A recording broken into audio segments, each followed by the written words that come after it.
Okay, it looks like we are in. Everybody say hi. Hi, Twitch. Yo. Hey, Greetings all. don't forget to sub. I don't have subs live. I use way too much copyrighted music on this stream. Oh, okay. My one follower. Hi, pure grass-fed Beth. My one follower. I just like doing it because it keeps a better record for us than trying to have one of us type out notes that none of us are really, up on. And then I can go back and watch all of my inanity with you guys when I'm trying to reference something. So, you are all on the map that I have put up here. Last session we left off with you deciding to... You had traveled through the Underdark, you had reached the point where you had basically gotten to the Drow city of Menzoberranzan. And in looking for a way around that, it was brought to your attention that there is a way around the city that you basically go like kind of under and past it.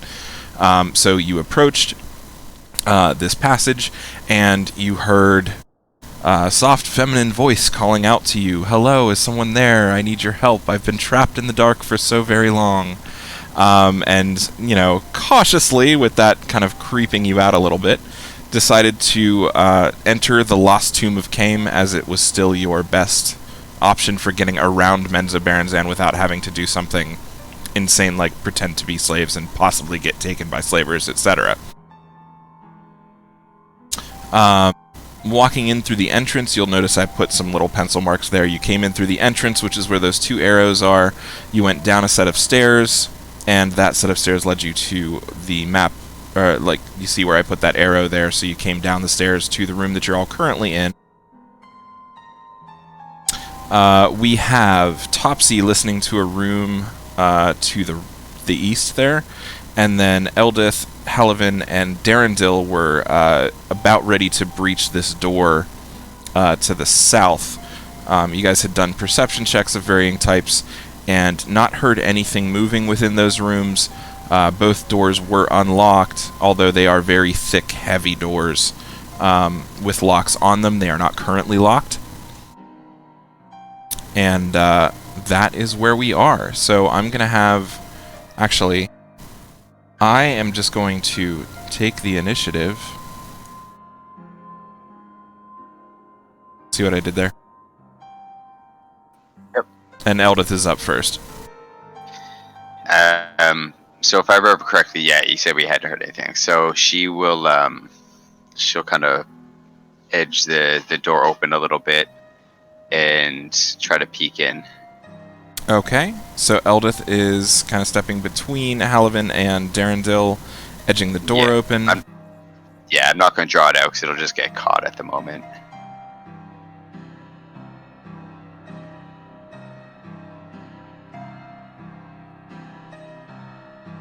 So you're not hearing this janky piano music, but this is the feeling I want you to have right now. Yeah. Okay, opening the door, you can see... Oh, she's stepping in? Yeah, I mean, she comes in, she sees that there's nobody in here, so she's going to step in. Yes, correct. You said we had done perception checks already, so we knew nothing was trapped on the doors or anything like that, right? Correct, yes. Well, nothing on the door was trapped, so I'm going to give you what you can see looking around the room. It is lit, so you can see inside it. Stone blocks standing against the western and eastern walls are carved with niches, inside which rest a dozen clay canopic jars containing desiccated organs. In the middle of the room rests a wide stone sarcophagus atop a black marble bier. Bier? I don't know how to pronounce that word. The lid of the sarcophagus is inlaid with something. You can't really see it from where you're standing. It looks like very heavy stone. And that's pretty much all you can see, just looking around, if you don't want to do like a specific investigate. No, so I guess she's going to walk up, and I guess it'll be a history check to kind of see if she knows anything about that. I guess that would be, what history is, what, wisdom or intelligence? Look at your character sheet. I don't have it pulled up right now. she does. Oh, okay. I'll come out of character. She give me 1 sec. Intelligence. Ooh, Nat 20. All right. These are canopic jars. They are traditional containers. You're looking at the shelves alongside the room. Yes. yeah, like I was looking at the shelves. I was going looking at the ruins on top of the sarcophagus to see if I could know who's buried in there or anything like that. If I've heard any stories, read any books. Okay, I'll give you all of that. So the jars themselves, you, the player, I'm assuming, know what canopic jars are. They contain the desiccated organs of. Okay, so that's what those are. I guess she was more looking to see if there was any intricacies on them that would explain why they're here, like stuff like that, like anything that she would know more than just the actual canopic jar. Yeah. So because she got a nat 20, based on and she's a. The dwarves are all about like ancestors and stuff, so she would have a little bit more on that as well. So basically, these are not the organs of the person who's in this room. They seem to be canopic jars that might belong to the organs of the servants of the person who was in this room. Okay, because they're not in a place of prominence, and they're fairly ornate, but they're not like gold inlaid or anything like that, like you would expect from someone who would deserve a tomb of this stature. Does that make sense? Yeah. Okay. You're looking at a wide stone. It's just a regular gray stone sarcophagus. It's on this raised platform of black marble. The lid of the sarcophagus, because you had a nat 20, I'm going to say Eldith was able to like kind of hop up and get a look over the top of this thing. Okay. It's inlaid with dust-covered mosaics depicting great floating cities high above a beautiful landscape. The lid of the sarcophagus itself looks incredibly heavy.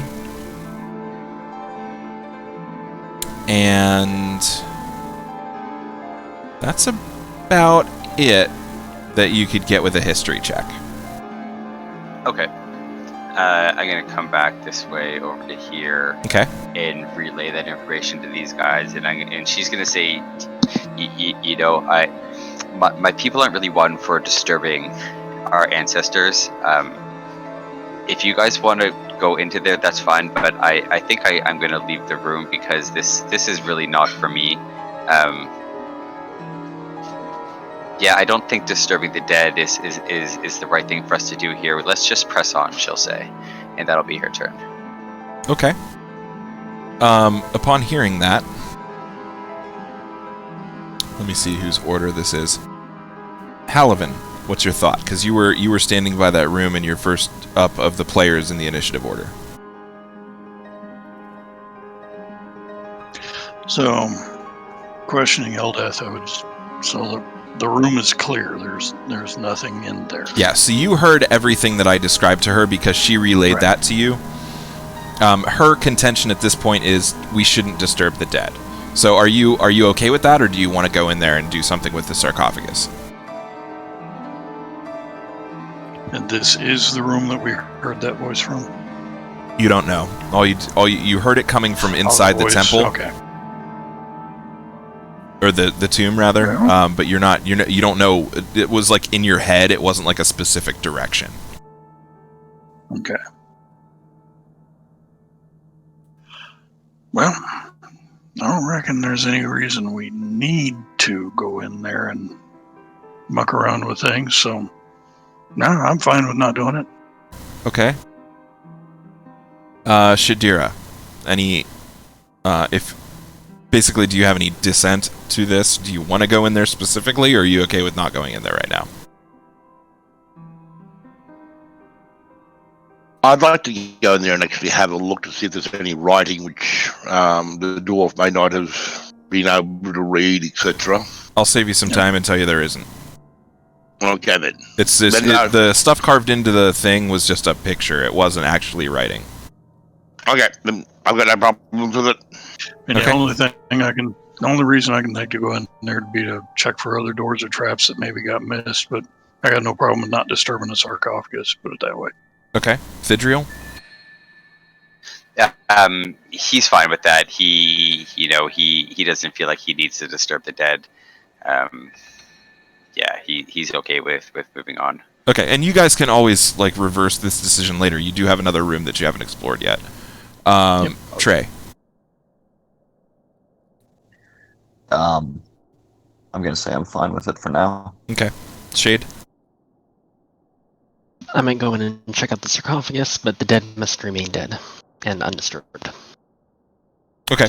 If No. you were to go in and check out the sarcophagus, again, just to save time, you would not see anything different from what Eldith did. She had a nat 20 on that history check, so you're not going to see Yeah. anything there.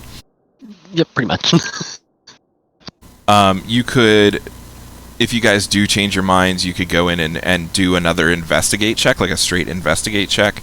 But as of right now, Eldith feels pretty strongly about this, and you guys kind of like, in respect to her feelings, are like all agreeing to just leave it for now.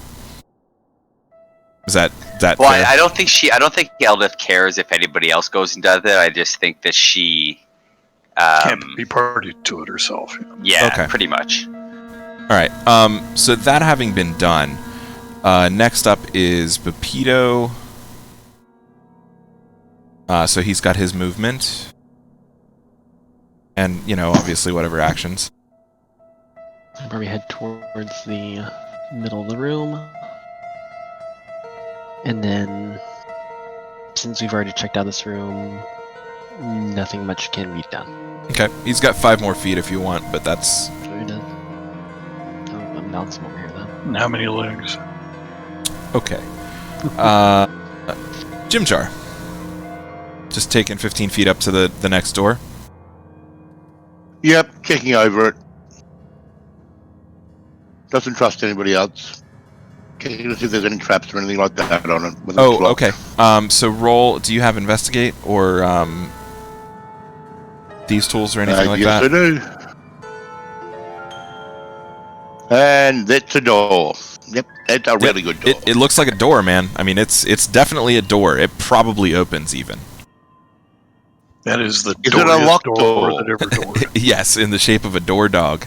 Sarith.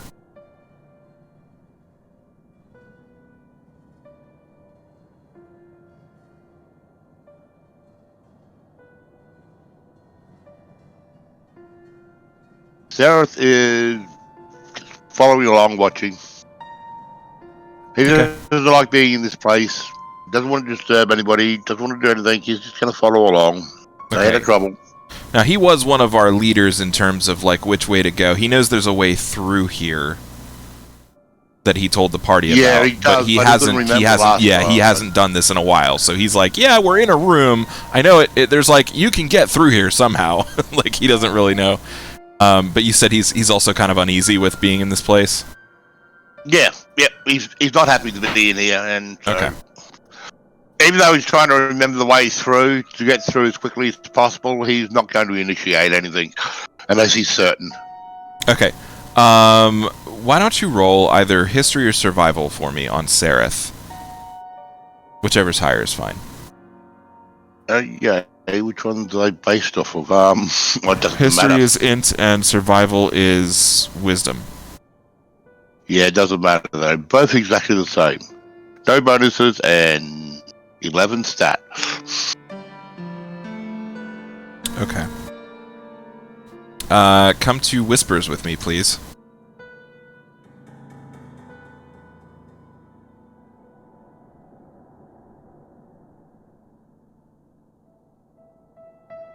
Alright, so Sarith remembers on that roll. He doesn't know where, he doesn't know what you have to do, but he remembers that part of this is there's a secret passage somewhere.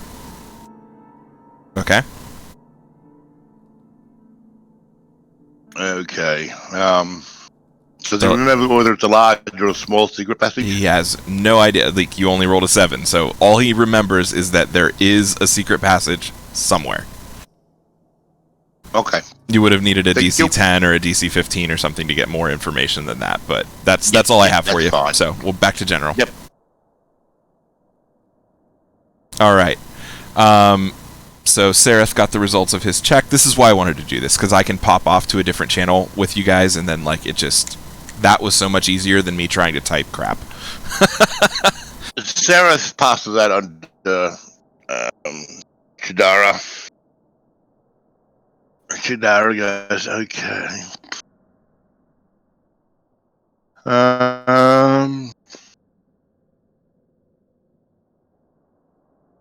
Seraph was saying that apparently there's a secret passage out of one of these rooms which leads further in. He doesn't remember which one, but one of these rooms has got a secret passage. Okay. So now we might want to start checking out the room. Yeah. And hope it's not under the sarcophagus. Oh no, yeah, like it's going to be through the sarcophagus, but hey. Well, you guys have already completely investigated the room that you're in, and there's nothing there. As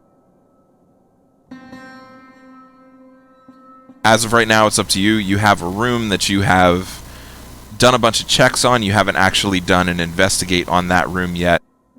And you also have a room that hasn't been explored at all yet.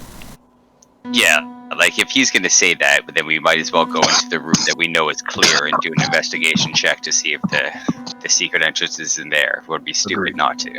Okay, I'm going to be doing really targeted investigation checks for this, just to let you guys know. Okay. So that was Sareth's turn. Halavin. Alvin will go ahead and go into the room. Okay. Now, you say targeted investigation checks. What do you mean? On what? What are you specifically looking for? Okay, I'm specifically looking for, especially around the base of the sarcophagus, anything that might look like a seam or a crack or a telltale sign that this thing opens up, slides down, moves one way or the other.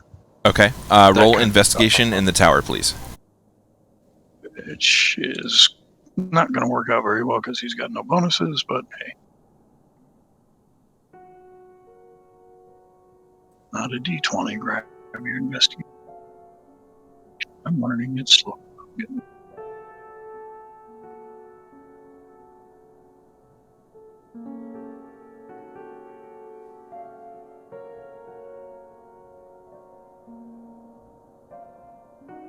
Okay, so that's a straight. Yep. All right. So you're looking around the base of the sarcophagus, seeing if there's any like rollers or slide marks or anything like that. You do not see any of that stuff, and you're looking at it very closely. It seems like this sarcophagus is just a heavy object on top of a solid object. Well, don't look like that thing moves. Anything else you'd like to do? That's basically your action, but you still have the other movement and stuff. That's it. Okay. Yeah, there's no 10 feet more isn't going to help. All right, Turvy. Alrighty, for the door on the right-hand side of the room, are the hinges on the top or the bottom? Door on the right-hand side of the room. Door hinges. It's actually, you know what? It's a double door. They both open inwards. Okay. Cool. So, since we didn't hear anything, Turvy will go up and poke her head into the door, or poke his head into the door. Okay. All right. Hold on.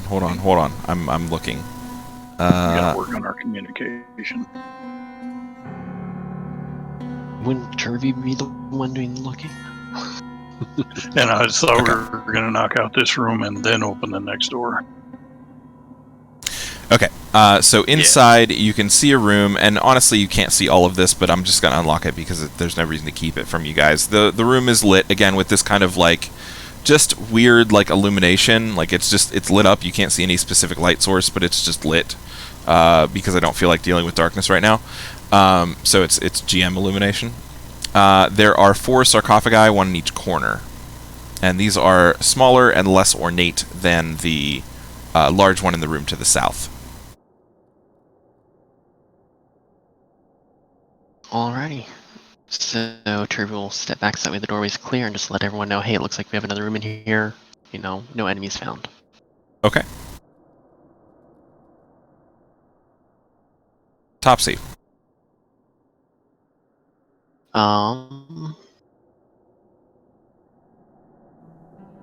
Topsy would probably just hang out, you know.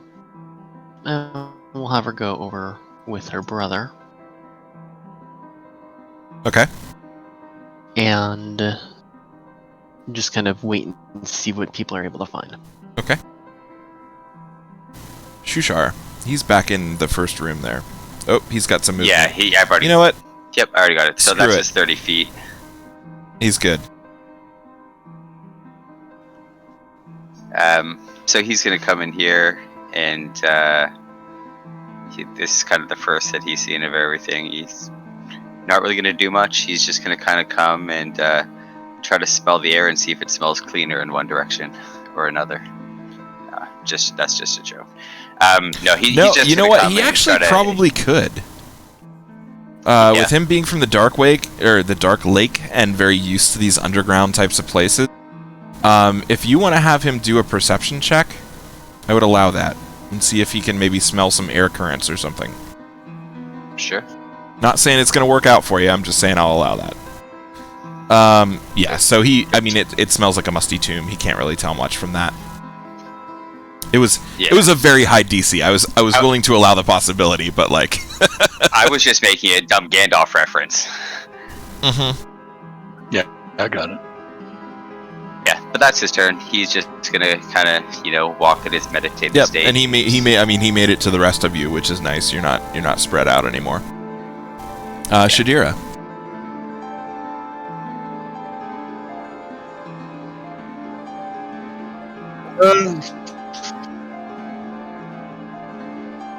Just going ahead into the middle of the room and just standing there, have a look around the room. Not touching anything, just visually looking over it.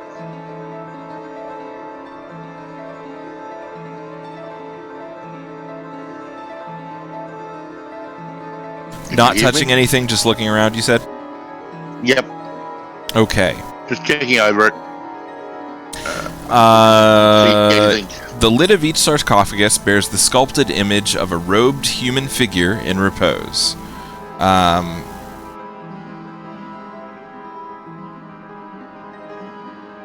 Yep, that's it.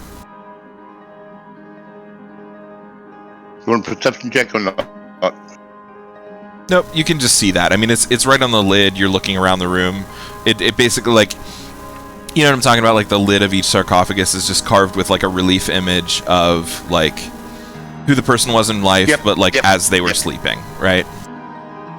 Just wondering whether there was any marks where sarcophagi might have been moved or anything like that. Trying to get a look before everyone disturbs the dust. Looking around, I mean, nobody has been in this tomb for a long time, so the dust is pretty uniform. You could do some investigation checks, but investigate checks would generally involve you touching things. So if you specifically don't want to touch anything, then no. I just wanted to have a look around to start with. If I can do investigation checks and have to touch things, I'll do that. But I just want to have a look first before touching things. That way, I know. Yeah. So whether or that's not I want to what touch you're things. If you're not going to touch something, that's what you know is that there are carvings on these things. They're each slightly different. They're in robes, and what you know as a drow is that they seem to be servants, like high level though, like the master of the household, the master of the horses, like high level servants that deserved a sarcophagus, but still not like actual rulers or anything like that. Yep. And that is legit all you can see unless you want to touch something. No, I'll just wait for the time being. Let someone else disturb the dead. Okay. The drill. So he's going to go to this row of canopic jars here. Roll an investigation for you. But the first thing he's going to do, he's going to look to see if they're all like facing the same way. If one of them is not facing the same way, he's going to kind of turn them all so they are. Trying to maybe like see if one of them like. I mean, they're all like they are all in display form on the shelf, but they're not. Let's just say they're not facing different ways. They're all facing the same way, just to make it easier for you. Yep. Your investigation check reveals to you that the jars on the shelf itself, everything else about this area that you're looking at is exactly what it appears to be. There's no secrets here. And I'll just kind of say that over to Halavin so he knows. I'm sure Prince Darendel and Eldith would have heard me say it as well, and that'll be my turn. Most likely.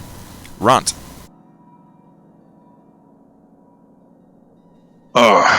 Ront, I think Ront doesn't much care what's going on right now. He's just waiting for somebody to say which way we're going. So he's going to hold position right there. He's not really interested in investigating or checking. He doesn't care what things look like. He just wants a path. Okay. He doesn't want to hold any actions or anything like that. Just hanging out. Yeah, he's just going to stay there, just keeping an eye out and waiting for something to happen. Yeah, but with not knowing what that might be, there's no action to hold. Yeah. Okay, and I mean, also to be fair, he does have that aggressive trait. So if anything does go down, he can beast out. Trey. All right. Let's see how far in this room I can get. I'm going to let that happen just because it doesn't matter at this point. What do you need? I'd like to do an investigation check on that sarcophagus, if I'm close enough. The one in the southwest corner? Correct, yeah, that one I'm closest to. Okay, that's going to involve you touching it and like running your hands over it to see if there's any seams or anything like that. Is that okay with you? Yeah, no problems. Yep, no problems with that. Okay. As you lay your hands on the sarcophagus,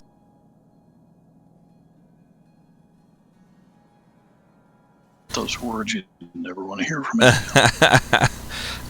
me. All four sarcophagi, these specters emerge out of them, howling in fury, and they attack your party. And I'm sorry, there's so many people on the combat tracker. Give me a second.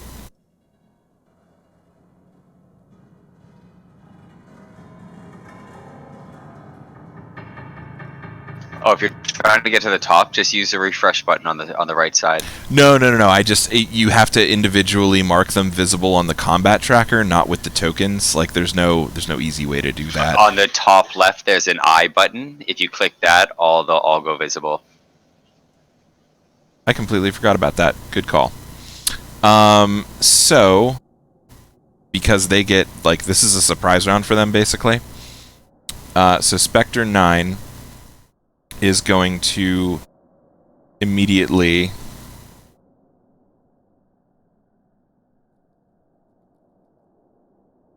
rush at Shadira.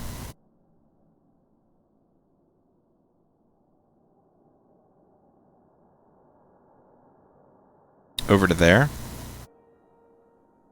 Which does force damage as its person passes through you, Shadira, and you just feel this icy chill as it kind of waves through you, and you take 1d10 force damage. Next up, Spectre 20 is going to do the same thing.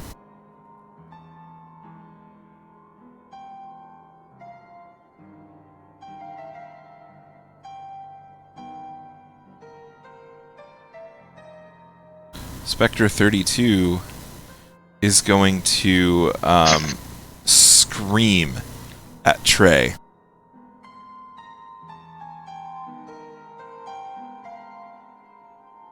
And that'll hit.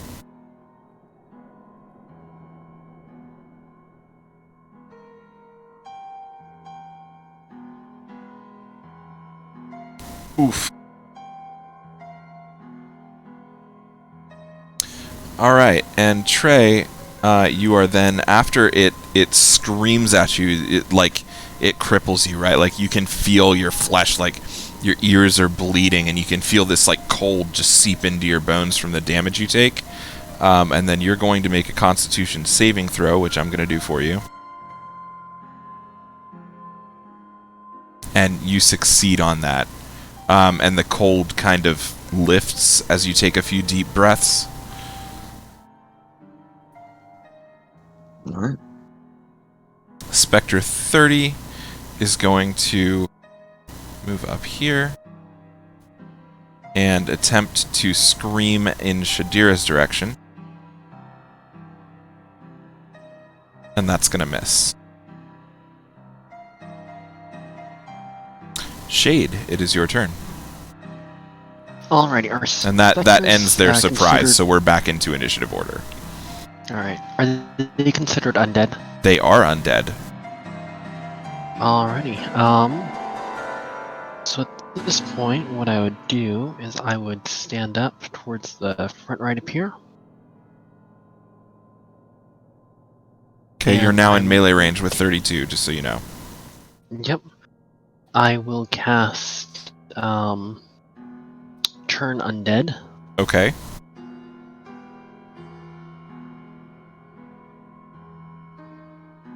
Which, that's just an area of effect, correct? Let me look at your sheet real quick. Or is that...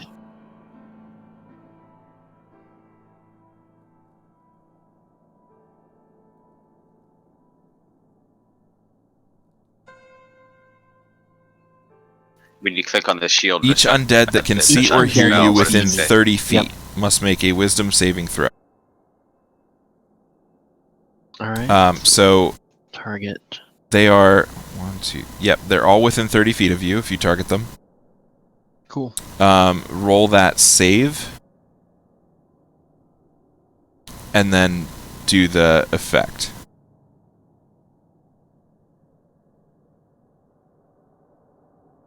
Okay, so Spectre 9 was turned. Okay.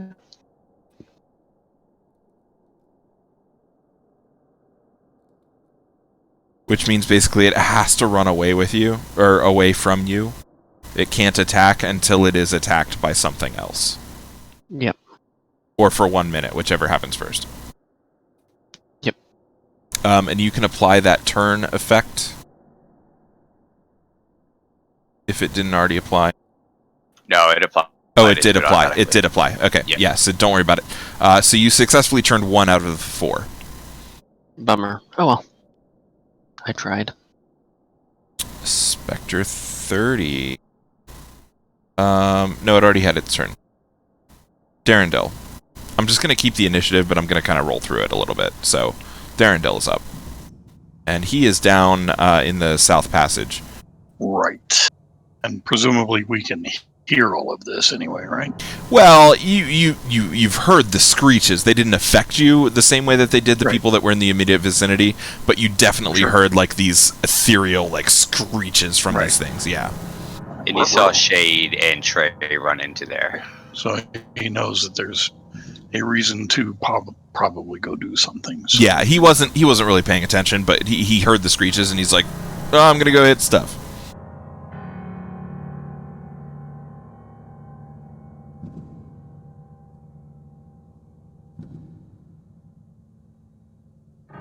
trying to plot my course there. I think that's really all he could do, right? He could get to there, Okay, that works. and that's Yeah, that's me being fairly permissive on his movement. sure. So I mean, he could do. Does he doesn't have a ranged attack at all, does he?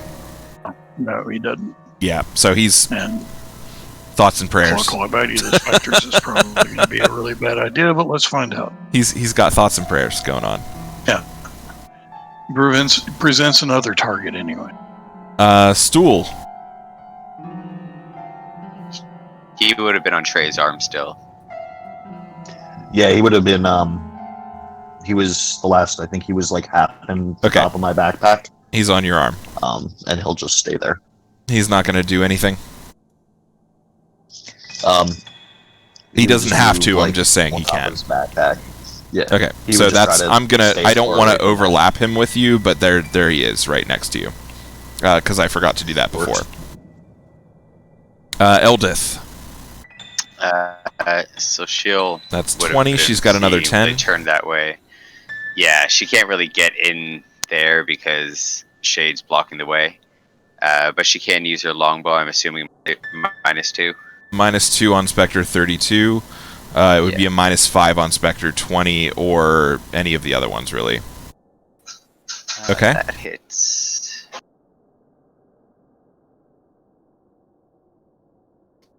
Got it. And So from that what would this be- tells you, they are able to be damaged by physical attacks. yeah, but it is partially resisted. Like it shoots through it, you see like a little bit of its like the wisp of it blow away, but it's still But- kind of there. She shot an arrow and it did like, you know, like, so you get the idea that it is able to be, because some things that look like this, you do like physical damage to them and nothing happens. This one, at least, the arrow hurt it somehow. So Before her turn ends, she's gonna say, "This is why we don't bother the undead people." In her she'll end her turn. She looks like she does she's get very, another. like, She does get perturbed. another ranged attack. She has multi-attack. Oh yeah, that's right. She got 2 attacks. That's right. It's not one of each. It's 2 of one or 2 of the other. But since she's at range right now, she can do 2 longbow attacks. Okay, so that'll hit as well. And more damage. But she looks like visibly upset with the group for disturbing the graves. Noted. That's her turn. Bapito. Pito will hop out so he can just see around the corner and target 32 with his bow.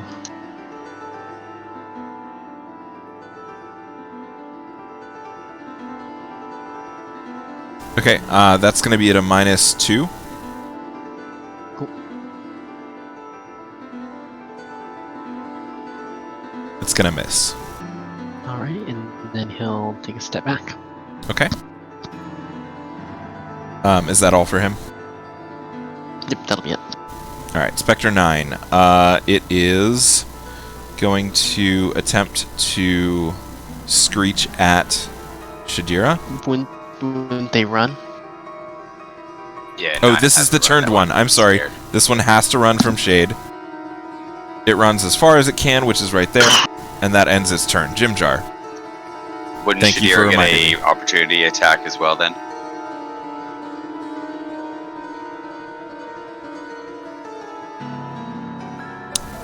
Yes or no, sir? I'm gonna say no on this one because you're heavily flanked by other one. I'm house ruling this, and I'm sorry, but I'm gonna say no because there's so many of these things around you. This is a really unexpected situation, and the thing is literally just running away. It's not like trying to move around you to get to somebody else. So I'm gonna say no. And that brings us to Jim Jar.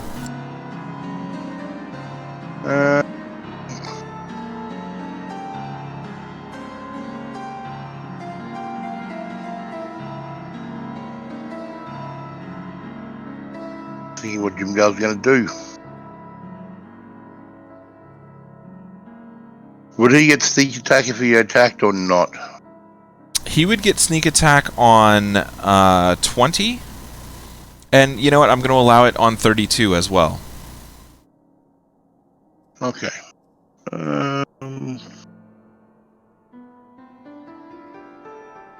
He will use sneak attack on 20. Okay. If you don't mind, is that an okay location for him, just so I don't have a bunch of overlapping tokens? Yeah, that's fine. Okay. And he will have sneak attack on this, with advantage on the attack itself. Okay. Advantage.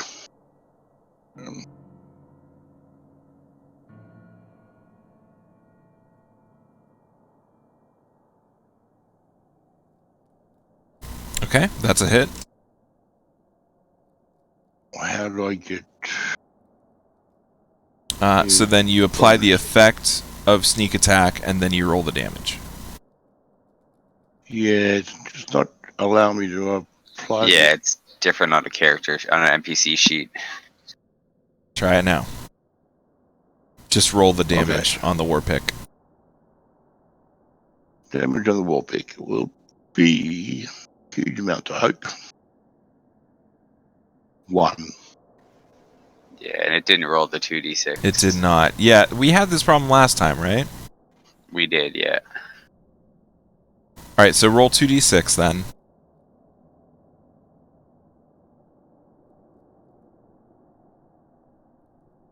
Okay, so that's 9, Before damage. 3 plus 9, so that's 12 damage to Spectre 20. Don't forget it's And partially resisted. Right, so it's going to be So it's only 6. half. Okay. And I'll hit it again, just because he can. He can, yeah. This one will not be with sneak attack, but go ahead. So that's a hit.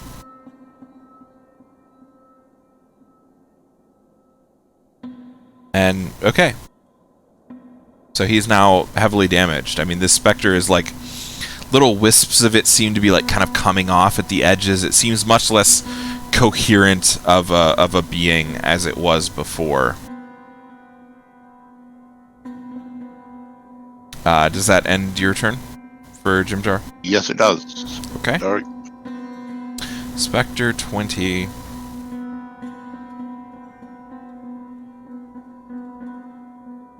Sorry, keep getting lost on myself here. This guy is going to... Yeah, he's going to screech at Jimjar. And miss. Sereth. Sareth moves to there and would take a shot with his hand crossbow. At 20. At 20. 20 looks like a good target. Alright, so that's going to be disadvantage.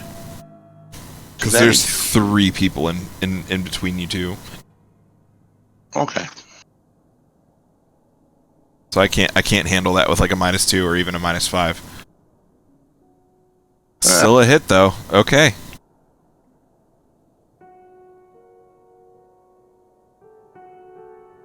Alright. He does not have multicast or multi-attack. Nope. He will let it go then. Halavin. Oh boy.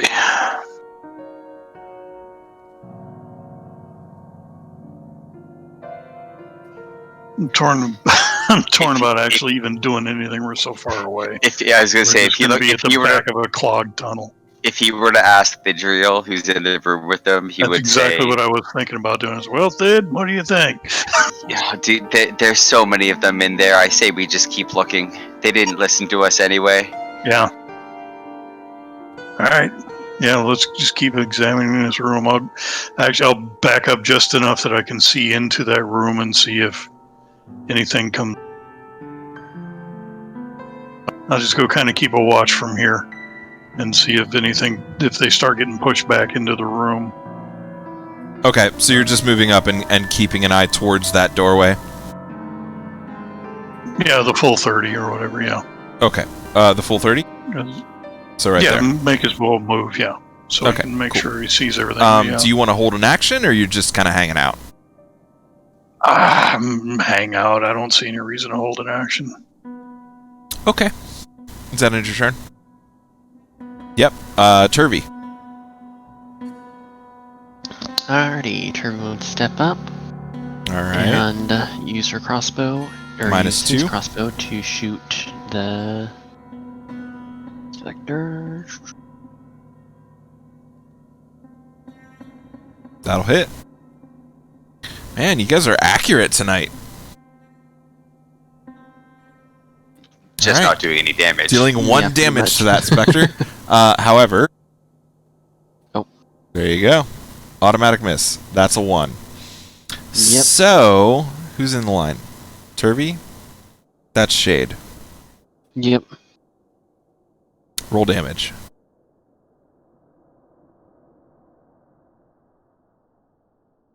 Alright.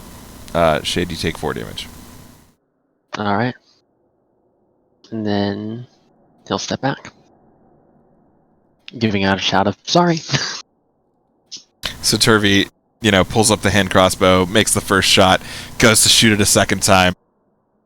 And it just, like, Shade is, like, looking at the wraiths and, like, focusing on their divine element and like, turning undead and all this kind of stuff. And just this small crossbow bolt just, like, sprouts into his shoulder, and he just kind of, like, looks around like, what the F, man? and Turvey's just like, sorry, and disappears around the corner. Topsy. Alrighty. She'll probably do the same as her brother did. So pop up without shooting Shade. Okay. Aw, I was hoping you were So gonna she's say not going to Shade. intentionally shoot Shade. We'll see. Let's see. Here.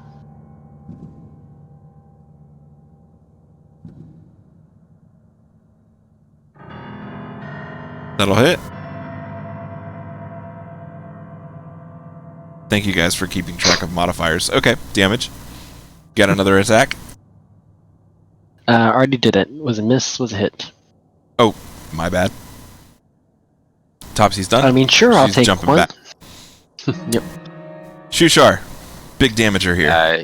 Shushar's gonna come up to the temple, or not the. Oh my god, why can't I think of the name of it at the moment? Anyway, altar, and just close his eyes and pray. Okay, this is a shrine. That what he's praying at is an altar of pale gray marble that is gouged and cracked, sitting against the wall. Yeah, he's just. I mean, and I think I feel like almost anything that he feels like would represent anything that's kind of holy-ish in any way, shape, or form, he would pray towards it. So that's what he's going to do. Okay. And while he is praying, I'm going to go ahead and apply this to him. He's invisible. So basically, like, you guys can all see him, but, like, the wraiths can't see him at all. Okay. Shadira. Does he know that he's invisible, or does that just happen? He thinks he is. He's never actually, like, had anything to, like, confirm this to himself. But he knows that he's doing good works, and he believes that, like, that will help him out in life. So, like, he hears the sounds of fighting going on, and he wishes he could help you guys, but he doesn't really have any ability to do that. So he's just going to try to do what he can to, like, soothe these unquiet undead or whatever. And the functional effect of that is that the wraiths are not going to attack him, which you guys won't necessarily realize, per se, unless they try to, but as of right now, they're not in the same room. So. Okay. Shadira. Cool. Shadira would like to move to there and attack Wraith 20. Okay, you are not out of melee range, so that's a shift. Go for it. Advantage. Yeah, absolutely. Because Trey and Stool are there, plus Shade and Jim Jar and everything else. That's a hit.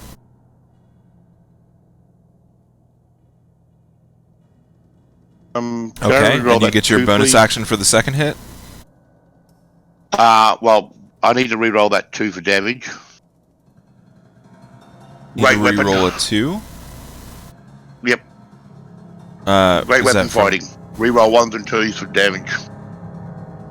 Okay, go ahead and just roll a d4 for me. Alright, yeah. So that's 9 And instead of Yep. 7. On Spectre, hold on, Spectre 20. So it'd be 5 total with the resist. So he takes basically 1 more damage from this. hey, it all counts as far as I'm concerned. Oh, absolutely. And my second And your attack- bonus attack, yeah. That's a hit. A hit. Same rules apply. Got him! No additional damage.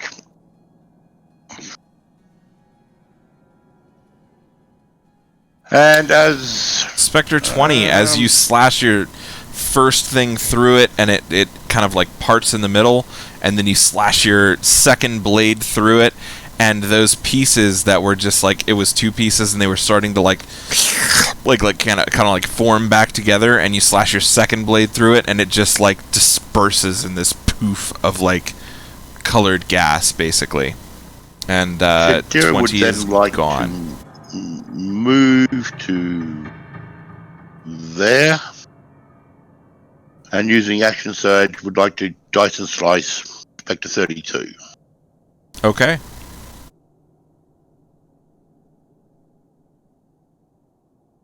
So action surge gives you one more action, which means you actually have 2 more hits. So that's your first hit with the main hand. That hits. Okay. And I'll reroll Damage. that one. Oh, re-roll the 1. Go ahead and re-roll. The 3. So that would be 3, 6, 7, which works out to 3. And it took 2 damage, so I give it 1 more damage, and that's number 32. And second attack. Okay. Sorry, I'm having to math here, and I'm real bad at it. Yep, all good, man. Okay, it hits, and you do, I'm sorry, that misses. No, that missed. I'm sorry, I was It missed? looking at the wrong Yeah. thing. So wait, you Just give did it back 3 damage. give it back 3, Yep. thank you. My bad. Sorry.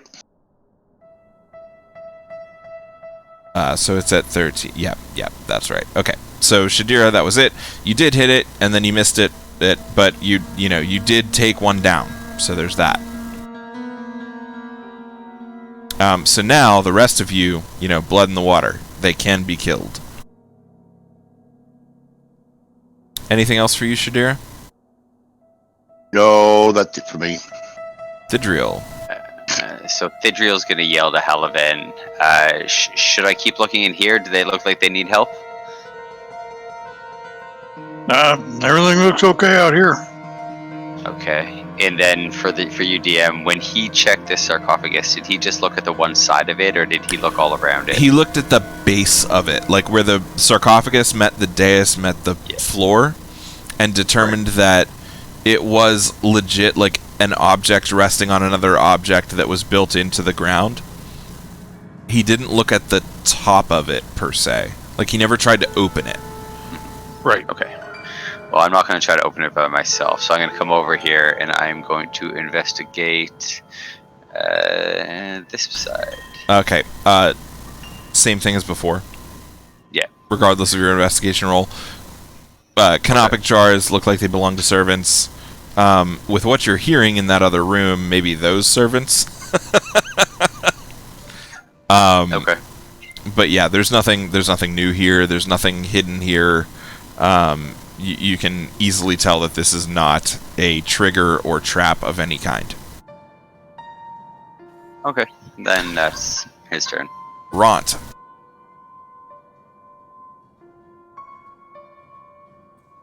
Oh, didn't think we got back to him that quick.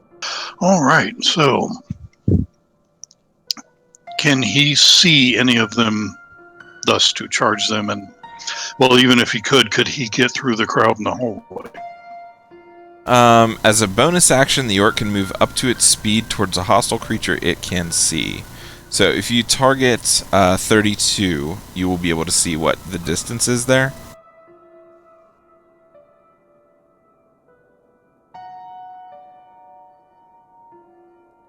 I can do that easily. Yeah, so, I mean, if you want to... So, Sereth and Shade, if they see Ront charging, would they step out of the way? Yeah, probably. Probably not.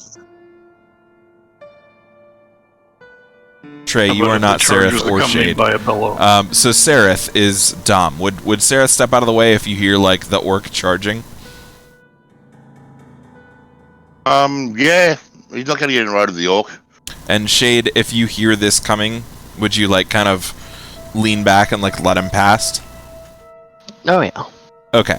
So then I'm gonna say, yeah, Ront can charge right up onto 32 with aggressive. Does that make sense? Yes. Does that include an attack, though, or is that So just, he's going to do that. well, No, that's this his is a bonus action. so Yep, he can so use he it. still has an action, which at this point would be probably Great Axe, right? Yep.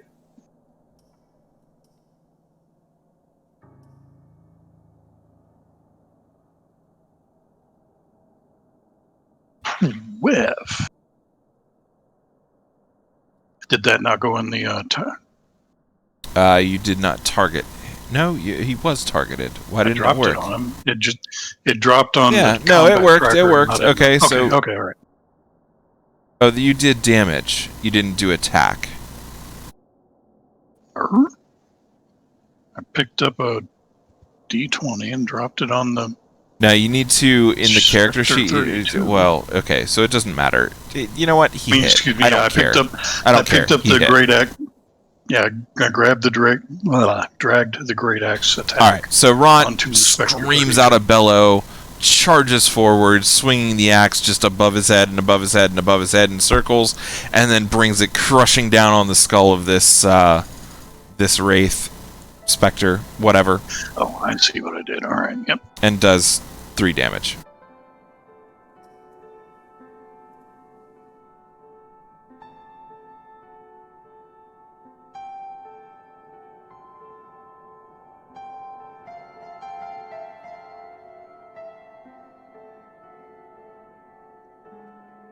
And that's pretty much his turn. That was his...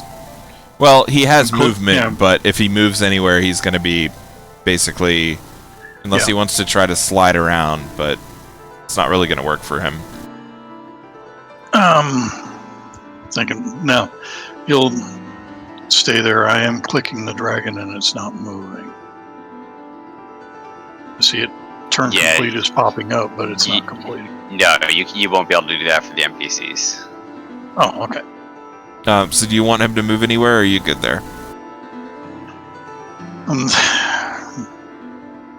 No, he's going to be in the way no matter where he goes. So. Okay. I mean, and at this point, he is providing a meat shield for shade, for Yeah. what that's worth, so... Alright, Yep, mission accomplished there. so Spectre 32... And I understand what I screwed up, so... This is the guy that just got attacked. He is going to screech at Ront. And it's going to hit. That's not what I wanted to do. Freaking stack tokens. Stop it. Not shade. God damn it. Ow. Having all kinds of problems with this He's map right tonight. I above him in the apologize. combat tracker. It might be easier to do that.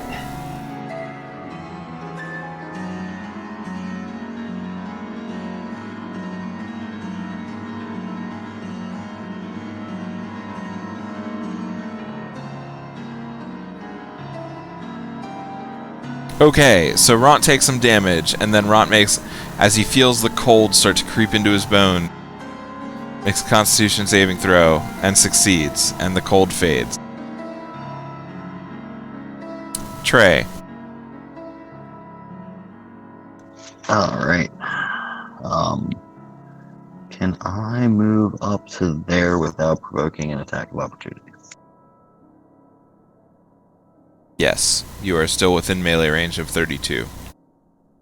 And you now have clear line of sight to 30. But you are at a -2 for 32.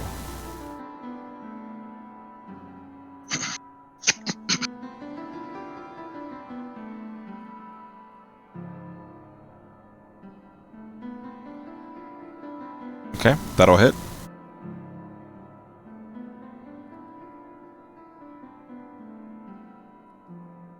Eldritch Blast! No one expected that from the Warlock. No one. Always the ace up the sleeve. Anything And, else? No, and then Stool will just still be with me. Got it. Shade. Alrighty.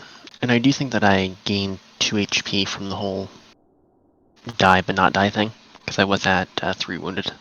And don't forget to take unconscious off him. Yeah.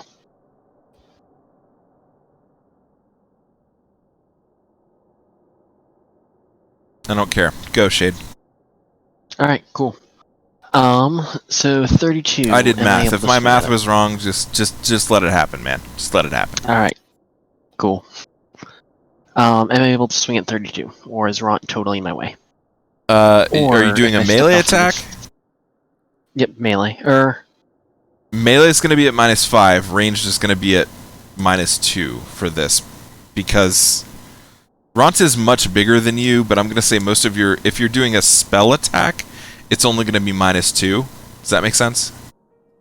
Yeah. What if I were to step off to say, right here?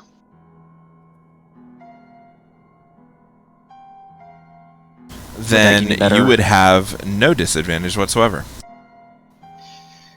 Would Shade have noticed that the Eldritch Blast did full damage to the thing instead of the weapons doing half damage? Shade didn't ask me for an Arcana check, so no.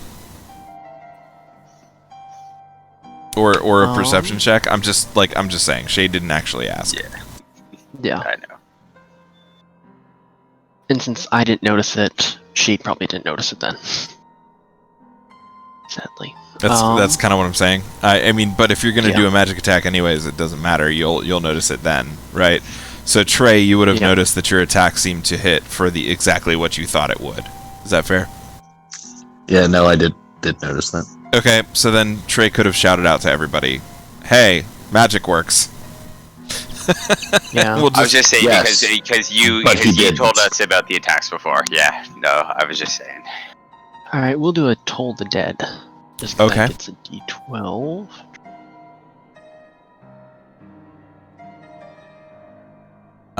Fails his save. Go for it.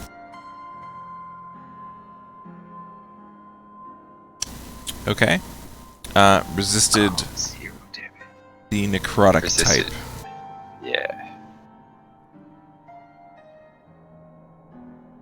You'd have to be doing radiant damage. So you get the feeling that, like, you're casting this necrotic magic, and that magic, like, as you cast the spell and the damage washes over them, you see it doesn't strengthen them per se, but, like, this is clearly a similar type of magic. Like, it just passes through them and continues on to no effect.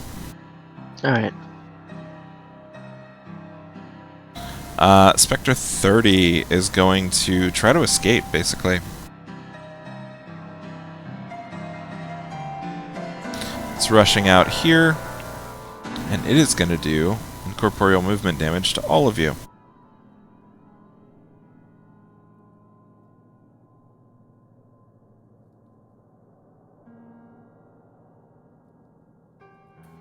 Oh, Trey went down.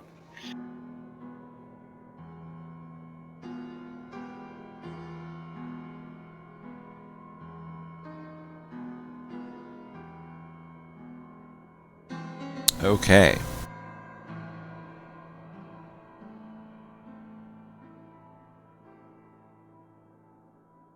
I couldn't really keep track of all that. You missed Eldith.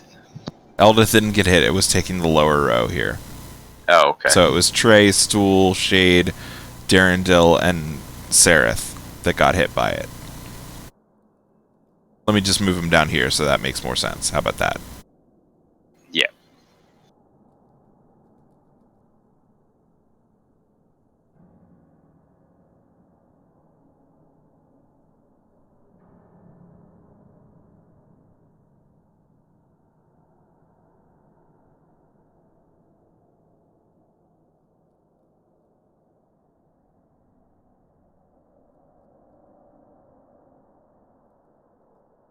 Trey is unconscious. Was that it? Everybody else is still up? Yeah. Okay, so Trey, as this thing just kind of like screeches and goes a little bit more foggy, like less coherent, and then passes through you, you just like kind of like your eyes roll back in your head and you just kind of collapse. Stool is still on top of you. He's just kind of like chittering around on your chest like, what's going on? Yeah. And that is going to end his turn. Darendil. Alrighty.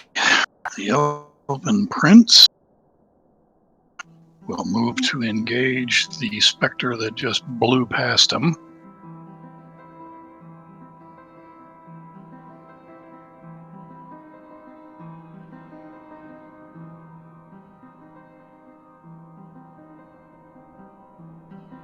Okay. By going there, and pop open your sheet. And you get 2 claw attacks. Correct.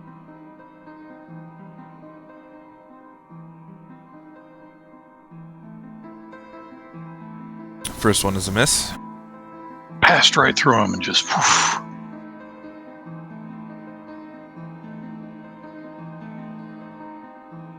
Second And one is the a other miss. Non-corporeal beings, his hands just pass right through. Woof, woof. Gotcha. This eerie smile creeps across the specter's face.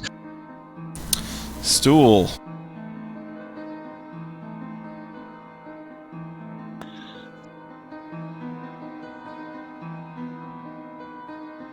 Stool ain't got shit. Let's just be fair. Does he have a medical spore? He does not. He does have a distress spore, but I don't think it's going to do us any good down here. Yeah, no, there are no other myconids in this area at all. So, Yep, I mean, he he's could got put that nothing out on. there, but it's not going to do anything. Right?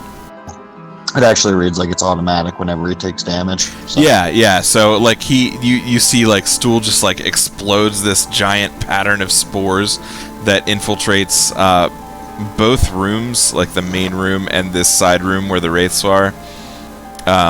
But nothing happens, basically. He goes and sits on Trey's head and acts as a helmet. Basically. Eldith. So she's gonna drop her longbow and pull out her warhammer. Okay, and shifting over Go in here. that line of sight. That's a Hammer hit. attack. Actually, did you roll with initiative? With advantage, yeah, I did. Oh, okay. I pay attention, sir. And again. Yep. Okay. And that will be her turn. All right. Bupido. Alright, Pedo would probably doesn't have anything physical, so we'll have him. Now, he had his crossbow out before. Yeah. So he So could either it's a take a short crossbow spear, sword so- now, or if he wants to use the short spear, that would be, he would have to, like, drop the crossbow. Yeah, damage wise, it's better just use the crossbow. So he'll use the crossbow on Spectre 30. Okay. And would that gain advantage, or since there's no one on the other side, it doesn't? You know what? It is an advantage because he's being flanked on both sides other than yours. Alright, cool. We will do crossbow. Like I said, I house rule some of this shit, but it's more okay. So that's crit. It's more just like how the battle would actually work on the map. You know what I mean? That's most of my Yeah. house rules are like that's not really how that would go, right? Okay. Alrighty, and that would be it for Vapido. Okay. Spectre 9. It is still turned. It can't move any farther away from Shade. Oh no, it can now. There it is. Jim Jar.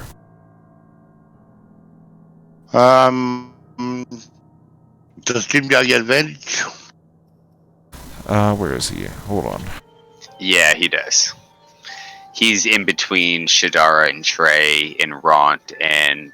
Oh, number so Jim 30. Jar gets hella advantage on 32. And that's about it. Okay, well, he'll be using sneak attack as he's got advantage.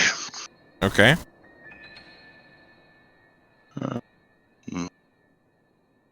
And he's going to town with his war pick. Okay. So just roll your attack with advantage. That'll hit. Roll your Whoa. damage, and then roll 2d6. I've actually worked that one out, sir, so it's going to be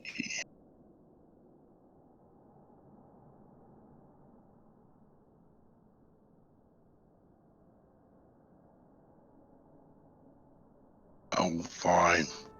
Where's Spectre 32?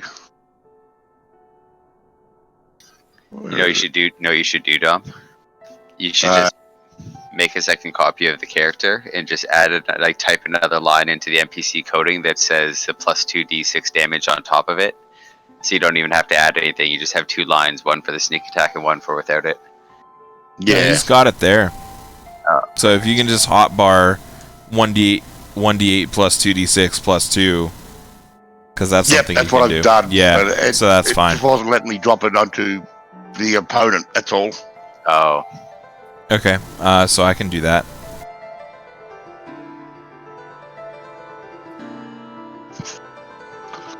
And then he would like to hammer with the walking. Hold on. Let me make sure that worked. You were attacking 32, and you did 5, 9, 10, 12, so that's 6 damage. Yeah, okay, so that worked.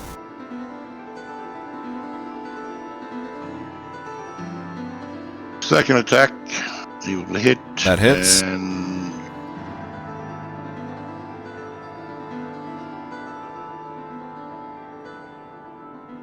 Okay. And that did... Yep, that did one more. Okay, yep, that worked. okay, that's it for him.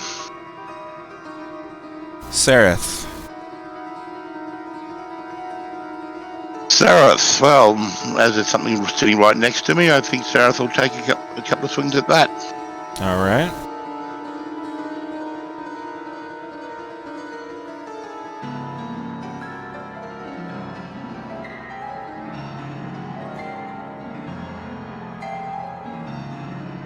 That's a hit. Hit.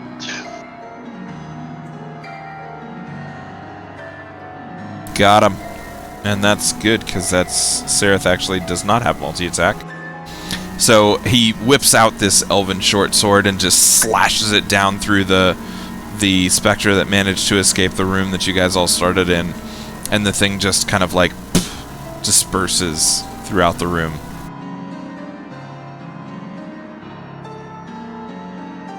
He seems very pleased with himself, because obviously he's Sereth. Yeah. Halavan,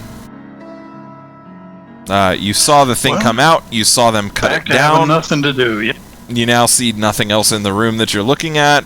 I mean, if you want to move, you can. If you want to attack, you can. But as far as you're concerned, this shit is under control. Yep, exactly, yep. Keep doing what you're doing, Ted. Everything's okay out here. Thought we were going to have to come out. Alright. Sounds good. Anything else for you, Halavan, or is that it? So on holding an action, I mean, if I were to like hold my move, in case You cannot hold movement. You can move. Okay, you no, can only that's hold an But what, action, do and you have to a give me the longbow or a trigger. short bow or something like that? I got a crossbow, but yeah. Because you could say, like, you hold your crossbow, so if you see an enemy come out of the hallway to the right, you take a pot shot. I'll tell you what I will do.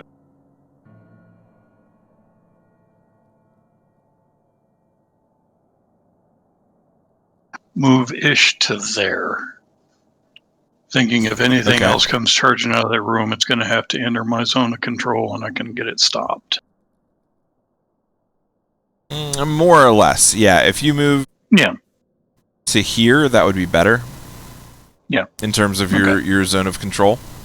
And that's the same amount of... That's still only half your movement, so that's fine. So anything that comes through these doors, you're going to get that attack of opportunity. It's not going to be a full attack, but you'll get the attack of opportunity with your polearm master. Right. Okay. Sounds good. Alright, go ahead and end your turn. Turvy. Alrighty. Put some more arrows into shade. Well, I mean, we have Ront there now, so I mean... Yeah, to be fair. Yeah.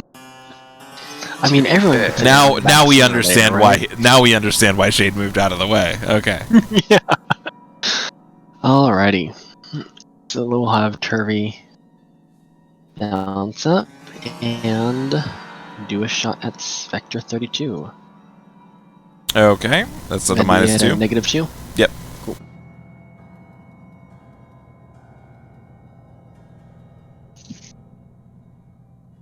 That's a miss. Alrighty, miss one, shoots another. Also a miss. But neither critical. Alrighty, well, Ron got lucky then. So he'll take a step back and pass it off to his sister. Okay. Topsy. Should do the similar thing, bounce up. Target Spectre 32.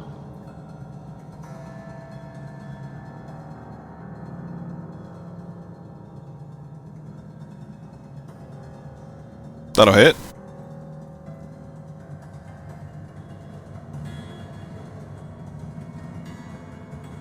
And stupid question. Okay. Would it be advantage because of the flanking? Or no? Yeah, you know what? Go ahead and... Yeah. I'm not going to let you do it for Topsy at this point, but go ahead and roll that other attack for I'm sorry. I'm not going to let you do it for Turvy at this point. Yep. But go ahead and roll your next attack with Topsy at advantage. But still -2. Cool.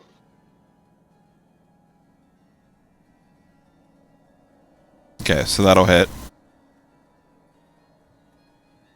And... For a whole bunch Yeah. of damage. like 1 damage. Yeah, great. Alright. And then her turn. After she just steps back. Okay, Shushar. So Shushar, hearing like all the grunts and groans, turns just to make sure that nobody's like near him. He sees the specter dissipate, and he kind of goes and starts saying, almost like funeral services for the departed spirit, and that will be his turn. Okay, come with me to Whispers for a brief minute. Sure.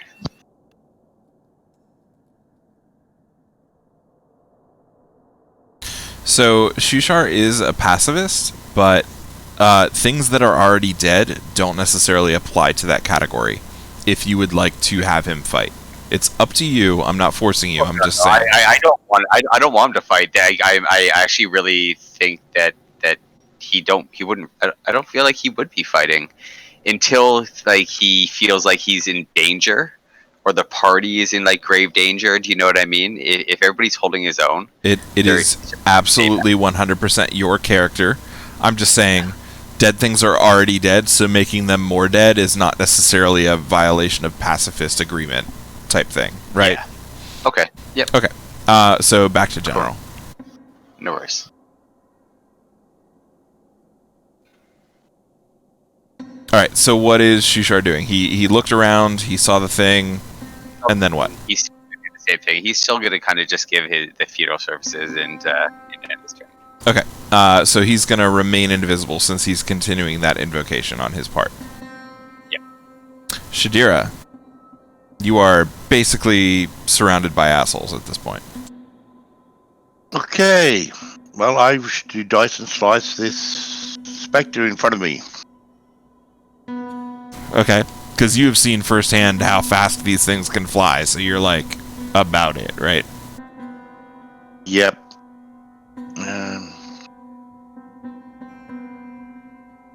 Okay, that'll hit.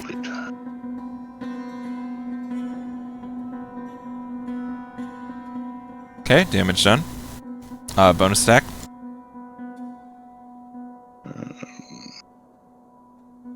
Oh wait, do you reroll 1s and 2s or just 1s? I reroll 1s and 2s. Okay, reroll 1. Yeah, so it's not Yeah, going to change. 1 instead. Yeah.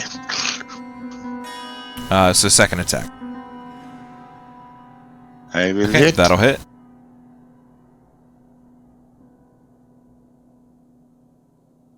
I reroll both of those. Yeah, go Yay. ahead. Only one of them's Not going to gonna change. One of them's going to change, so I'll give you one more point of damage on Spectre 32. Done. Spectre 32 is, at this point, it's looking like it's having trouble holding its form together. Like, it's still basically humanoid shaped, but it's like kind of wispy and like bits of it are flying off here and there. It's not really coherent. Is that all for you? Yes, thank you, sir. The drill. Halvin told me that everything was okay up there still. So I'm going to come up. Is that a vase that's sitting on the ground over there? That is nothing. I'm not using that picture on the graphic. You're not I'm sorry. using So that? yeah, so just do whatever you want. Okay. That was That's the originally case, like then. a lamp with eternal fire, but I just said there's like ambient light in all these rooms that you don't know where it's coming from. So Okay. Well, he's not going to go on top of this sarcophagus by himself with nobody else in the room here, especially because he's still kind of scared about what's going on. Being left alone in the room, he is definitely going to start to head out over here and at least just wait here. okay, does he want to hold an action for anything that comes through the door? Nope. Because he has a clear line of sight to the door from there. I think I got rid of... Hold on. I don't know if he has a long range. Oh, no, he's got a hand crossbow. Okay, yeah, I guess I'll ready by hand crossbow. Okay, and it's if anything comes through that door Yeah, piece if there. anything that I don't know comes out of that door looking hostile, I will take a pot shot. Understood. Ront, you are right up against 32. You Yep. can't really do much other than attack that. Oh, that's what he wants to do. He screamed and charged. It screamed at him and damn near killed him. So now he's going to try to return the favor. He's going to scream at it and swing away. Okay.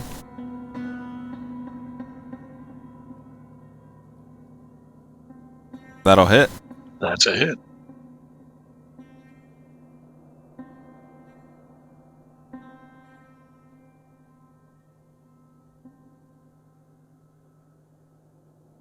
And bringing this great axe up, Ront just screams with all of his might, and you see the thing like almost kind of wisp back away from itself with the force of his breath of this scream, and then he just cuts the thing like top right to bottom left kind of thing, like just bisects the guy and absolutely just destroys it. So Spectre 32 is down. And Ront is kind of like panting and heaving a little bit, but he looks very satisfied with himself. Does he want to move at all, or is he good?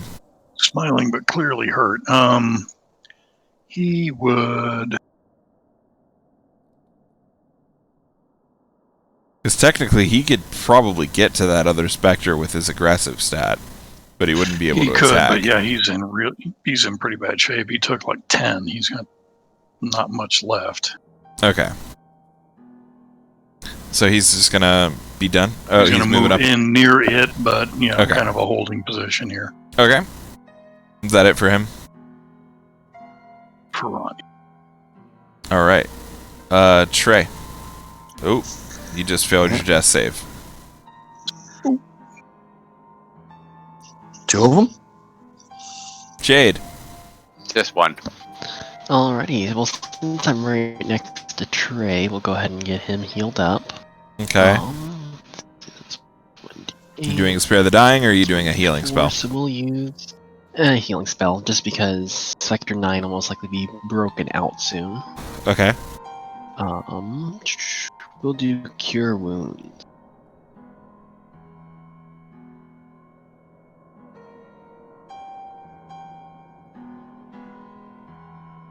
There we are.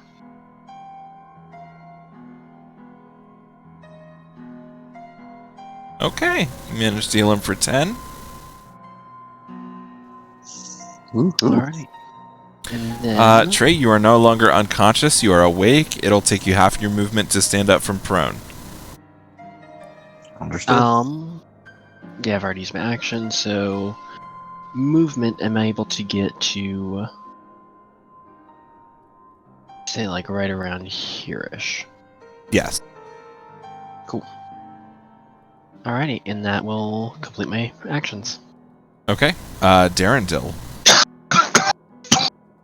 Just a big sack of hit points here for Darendil. Yeah. And he's still got to get back in there, and he just watched both of his claws whiff through a Spectre anyway.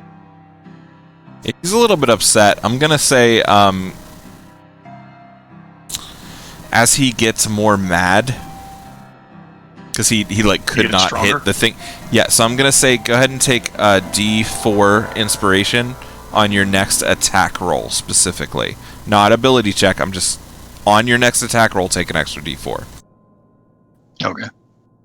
because he's like getting more mad, right? So on one claw attack, you can take an extra D4. Yeah, basically. Gotcha. Okay. I'm gonna scale this, but there's a whole thing here, and Sure. you know what I'm referencing, right? Yes, I do. Okay. It's that elven magic from being a prince. Yeah, right. Yeah, absolutely. So he gets up here right next to Shadira and Jimjar, and that's about all he can do. Right. Unless you want to take a dash action, it's up to you. No, there's no reason to stand in front of him when he can't do anything. But you might get out of other people's way. Okay, fair point.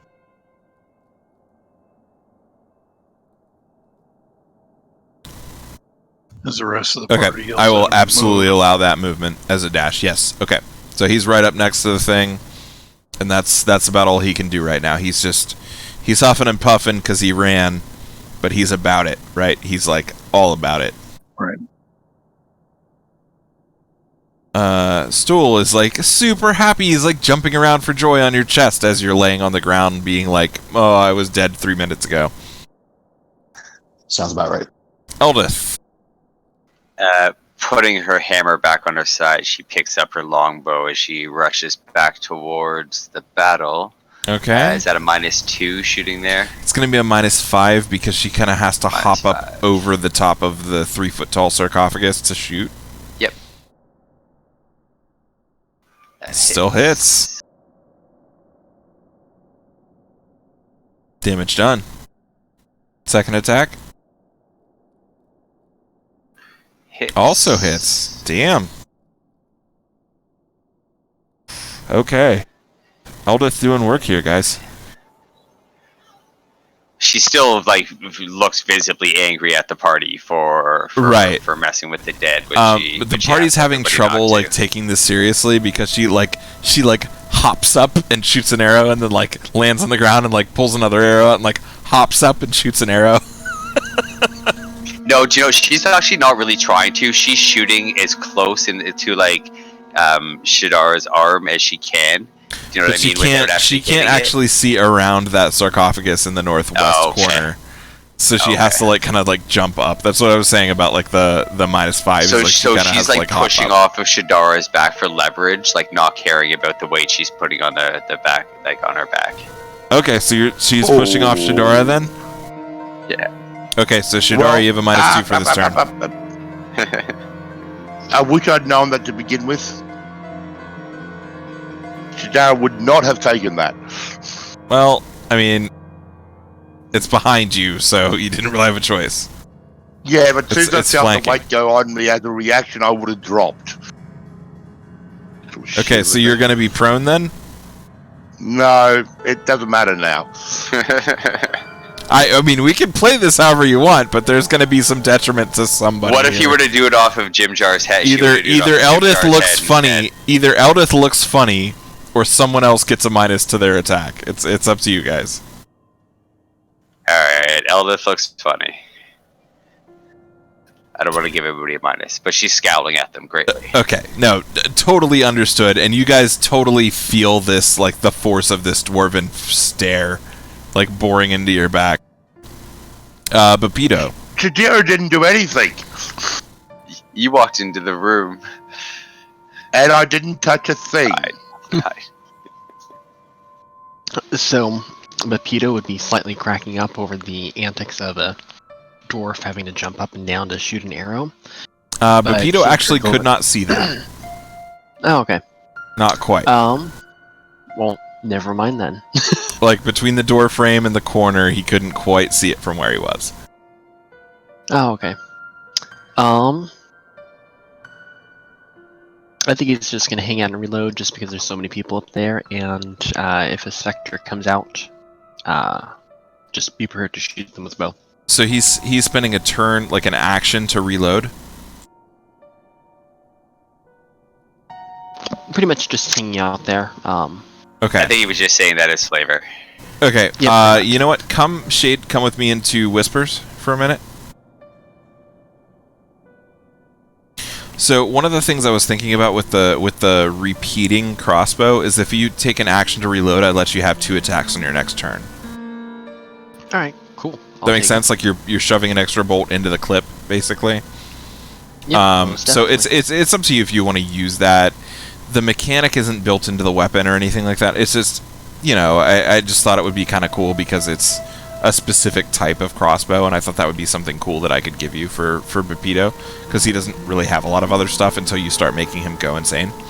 So yeah, it's like one of those I can't get him separated from anyone because he wouldn't want to do it in the group. Right? No, exactly right. Like he wants to murder everyone. Like he's completely fine with murdering the whole group, but like, that might actually be his goal if you want it to be. It's up to you. But so for the repeating crossbow, I said like. I was thinking about like having a thing where if you take an action to reload, then you would have 2 shots the next turn. Does that make sense? Right, cool. Yep.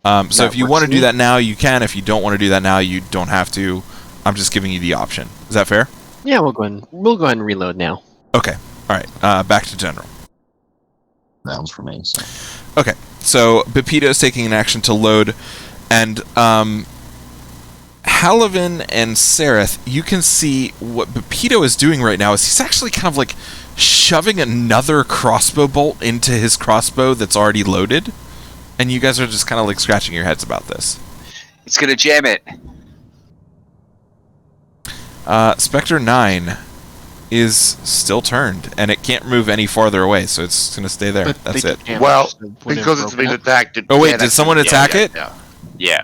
Yes. Oh Remember, I did snap! Okay, When I jumped- when it's going to Alice scream at Darendil then. Scream! And Darendil damage like- to Darendil. Knew I should have stayed away. Darendil doesn't attack. Oh, he succeeds on his saving throw. So the coldness abates at the end of this because Darendil succeeded on his saving throw. Jimjar.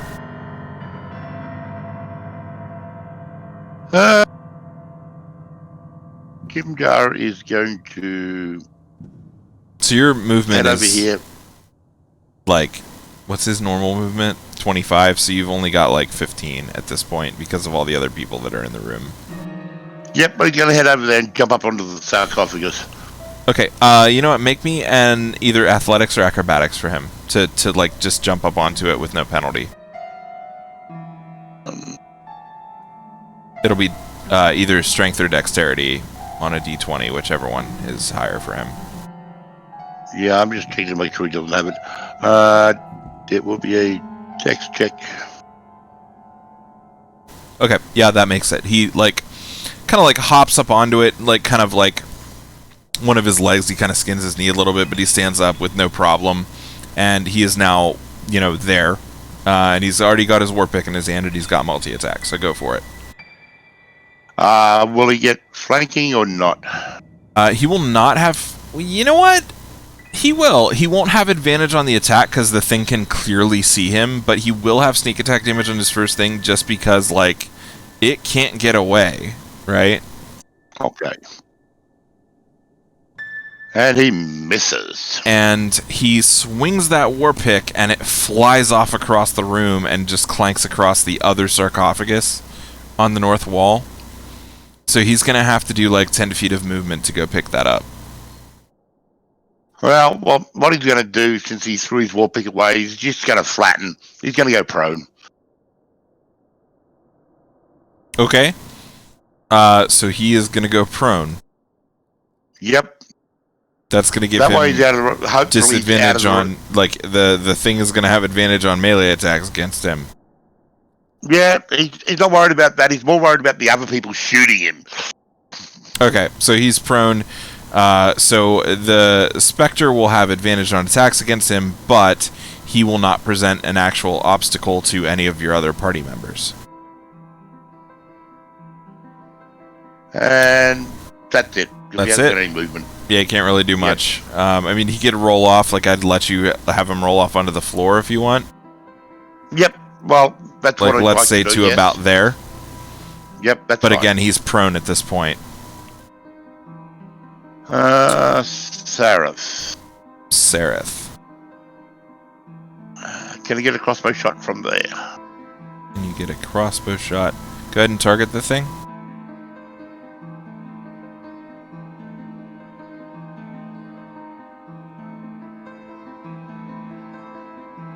Yeah, it looks like you should be able to get one there. Okay, so you're going to be at a minus... You're going to be at a -5 on this. Because you're skirting a bunch of people, but then you're going directly through another one, so it's going to be at a -5. That's fine. And he will... And that's going to miss. Okay. He's done. Halavin.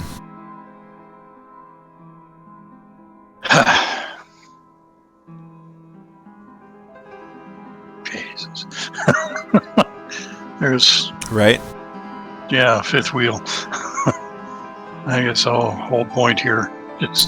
Okay. I mean, you can absolutely do that. There's a lot of people in a small room. Like, you can absolutely just hang out till you're needed, kind of thing. Pepito, maybe take a look at your crossbow there, buddy. I think maybe you loaded 2 bolts. Okay. So you say that. Is there anything else? That's it. Alright. Turvy. Alrighty, both Topsy and Turvy will prepare shots in case the Spectre comes, goes through the wall or goes through the group like the other one did. Okay. And kind of stealth into the wall. Okay. Roll 2 stealth checks then. That'll be 1 for one and 1 for the other. Yep.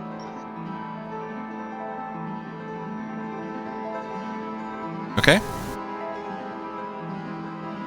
Well, there you go. They are both completely stealthed. Cool. And that's it for both of them. Shushar.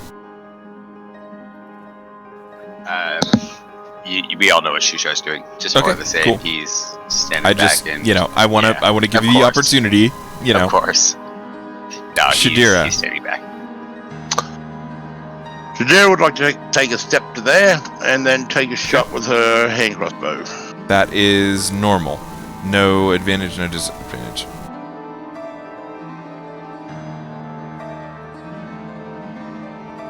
Crit. Nice. Okay. Partially resisted, but you still got some damage on it.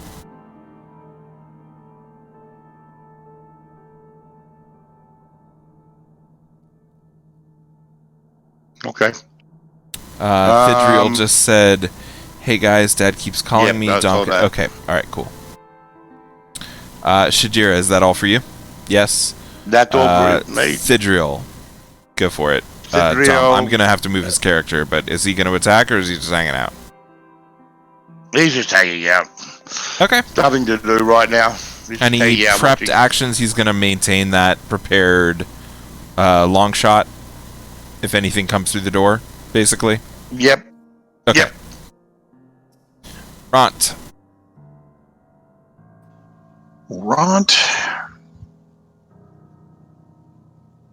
With your aggressive, you could get to Spectre 9 with a bonus action, for sure. Because it's not far enough away that you couldn't take the turn to scramble up. So Ront's not going to attack the Spectre? Ront is very concerned because Ront knows Ront is almost dead. If I'm not mistaken, he's got 3 hit points left. No, he's at half. He's got 20. Had 3 left. He has 20 and he's got 10 wounded. Yeah, my character. Okay. Yeah, I have him at 20 hit points with 10 wounds. So he's at half. Okay. Like he's right, quote unquote bloodied, but that's it. Yeah, I had him at 15 with 10. So. Oh, sorry. Okay. So do you want to attack? Well, or in that case, yeah. Let's take a chance. Okay. Would he have to hop up on the... So he can hop up to right there with his aggressive. That's his bonus action. He still has his full action. Which I'm assuming Great Axe for this. Oh, of course. Okay.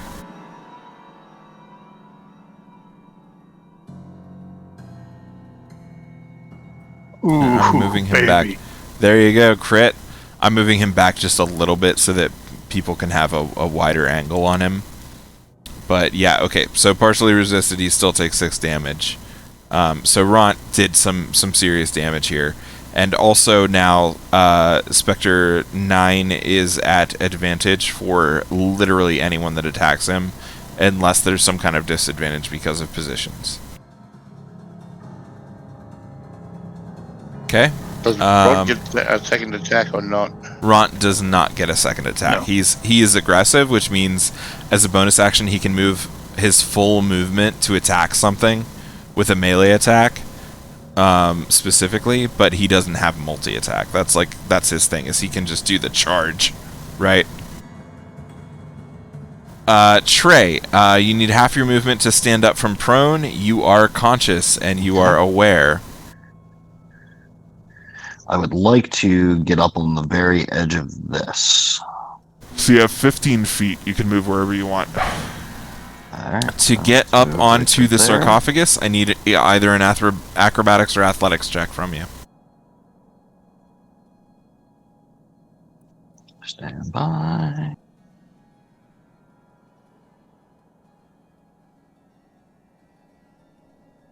Like, you can just pick one, whichever one's higher, dex or strength. Okay, yeah, so you make it. So you're standing up on top of the other sarcophagus, and because Darendil is standing on the floor, you have unimpeded access to Spectre 9. So you have you have advantage on Spectre 9. Alright, and I would like to, shockingly, do Eldritch Blast. That hits.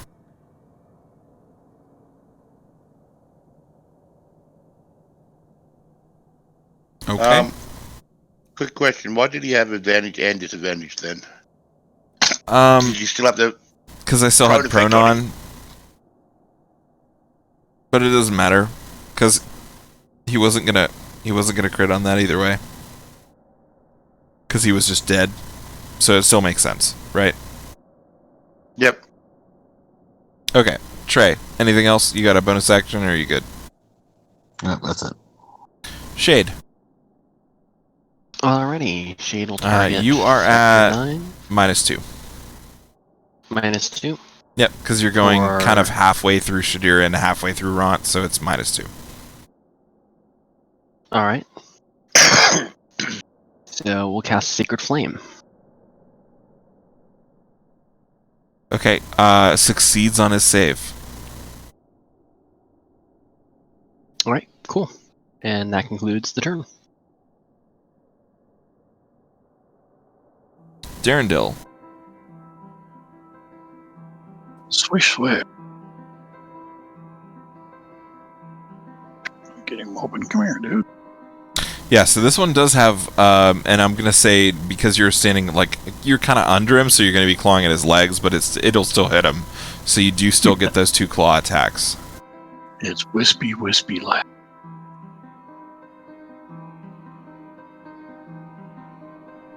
That would be a whip. I'm assuming. Yeah, that's a miss. And that's also a miss. Boy, his claws don't do shit. Yeah, he's he just like Darendil's like, you know, he's kind of fucking crazy, so he doesn't necessarily get it all the time.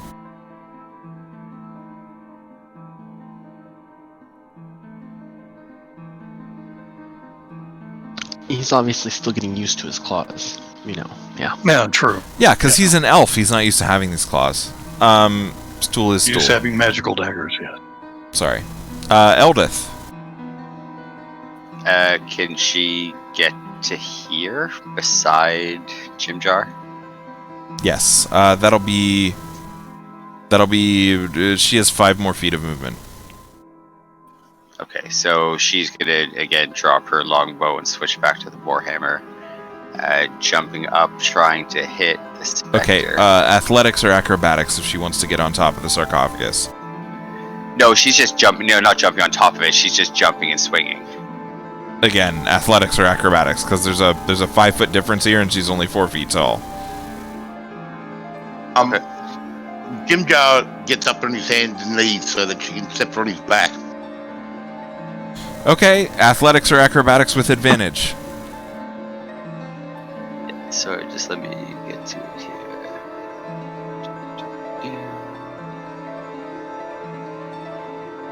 Yeah, fine. Okay, pass. Normal attack.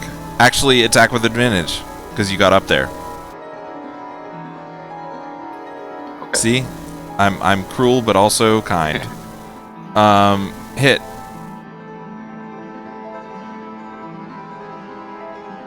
Okay, and again, athletics or acrobatics with advantage. Oh, I have to roll athletics. Crit. No, it doesn't matter. You got a crit. Doesn't matter. Go for it. Okay. Yeah, heavy damage. And that's her turn. Pepito. Alrighty, Pepito will kind of just hang out, seeing as many people ran into there. Yeah, he'll hang out. Okay, Pepito could theoretically get into the room, but he's not gonna. Is that what you're saying? Yep, pretty much. So he's right here. Yep. Spectre 9 is going to try to escape. So he's going to do incorporeal movement, and he's going to go...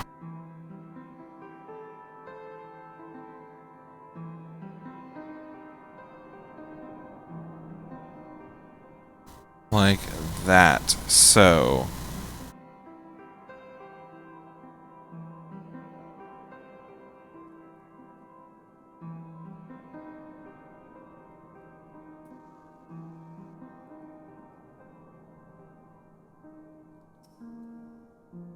Anybody down? No.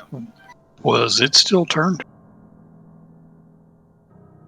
No, because somebody hit it. He just Yeah, didn't take it the off. turn went away. Okay. All right. And it. Turn went away, because you guys, like, literally everybody attacked it last turn. Okay. I wasn't sure how it worked on. All right. So. Yeah, no, I just forgot to take it off. So that's where that goes. You guys all took some damage as it went through you. You felt this coldness in your bones, and you took some damage from that. It doesn't seem like it's trying to escape. It was trying to get out of a bad position that it was in, because it was like completely flanked by all you guys. And it's not dumb. It's just, it is what it is. So that's what it did. Jim Jar. Alrighty, would Topsy and Turvy both shoot the Spectre? Oh, yes. So who had held actions? Topsy, Turvy, Thidriel. So let's go Topsy first. Alrighty. That's a And miss. would they get their multi-attack? No, it's just an attack of opportunity. So next go for Turvy. That'll hit. Roll damage. Okay, Thidriel. That hits. Oh, and that did it. The one kills it. Yep. Woot. So Thidriel, as this thing flies through the door, Topsy and Turvy's hand crossbow arrows fly at it and miss, and Thidriel's crossbow arrow just flies right into the center of its forehead, and the thing just... and it's done. It's just a cloud of smoke. And you guys have defeated the specters that were in this room. And at this point, we are going to take a break. So in 10 minutes or so, we will be back. That'll be 20 after my time. I believe it's 20 after all of your times as well.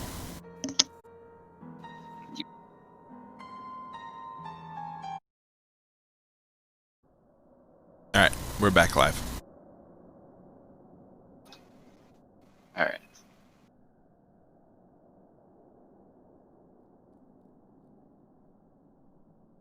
You.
I am here.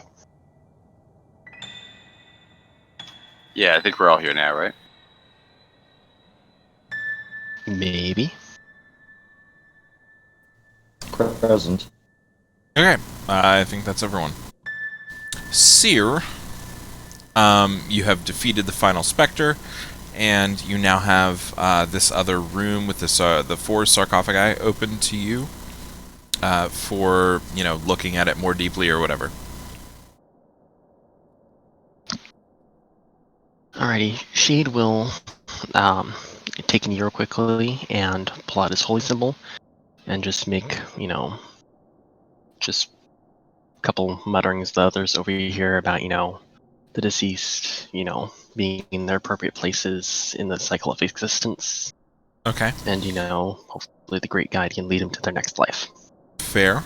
Now with this, because we're still under level 5, does anyone want to take 10 or 15 minutes, catch their breath, bandage their wounds, that kind of thing, like take a short rest?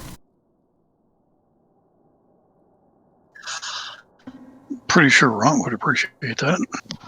Trey wouldn't mind a Seriously, special we yeah. can second wind and take a short rest. So Yeah, I guess Eldith might want to do. here we go. Vote in the chat.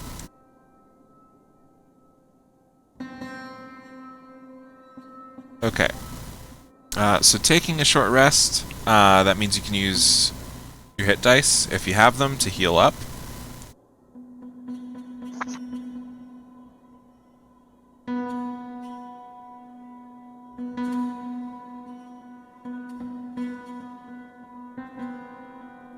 How do you want to work that for the NPCs? For the NPCs, do they have hit dice? No. Okay. So that's that then. Because almost universally they have more hit points than you guys do. But you know what? I'll say give them a quarter. Give them a quarter of their hit points back. So like if they have 20, they get 5 back. Is that fair? Yep. And I'm going to go ahead and apply the short rest.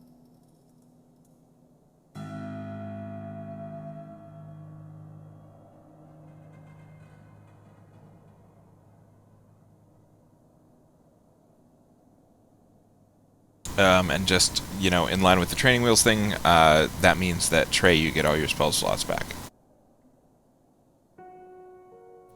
Sounds good. Strange. Her hit points don't even match what they are on the combat tracker. There it says she has 18, but on her party sheet, on her sheet, it says she has 16. Strange. Anyway, I think you have to give the hit points back to the NPCs. That's not something we're able to It's do. 3d8 plus 3, so that's is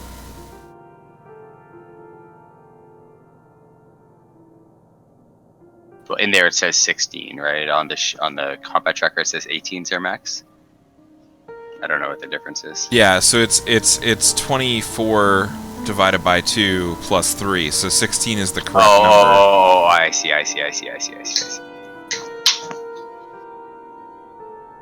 I don't know what the plus 2 is from. She has 18 instead of 16, so that's fine. Yeah. So then you just quarter that, so 18 divided by 4, and that's how many she gets back from a short rest.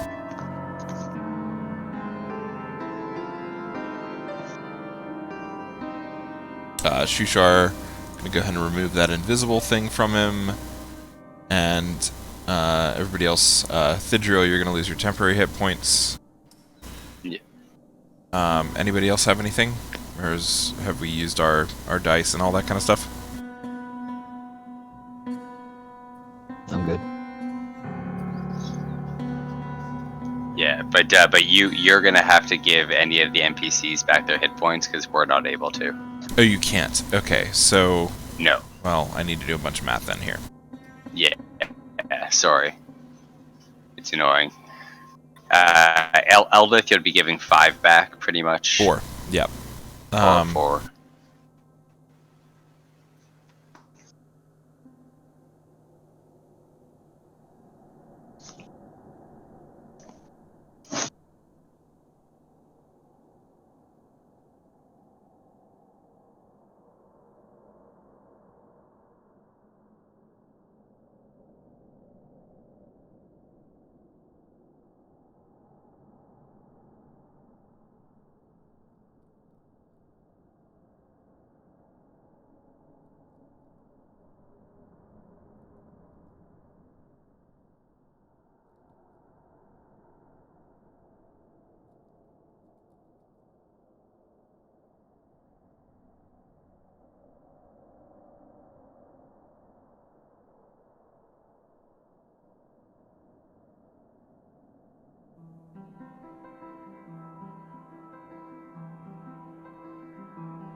Okay, so they are done.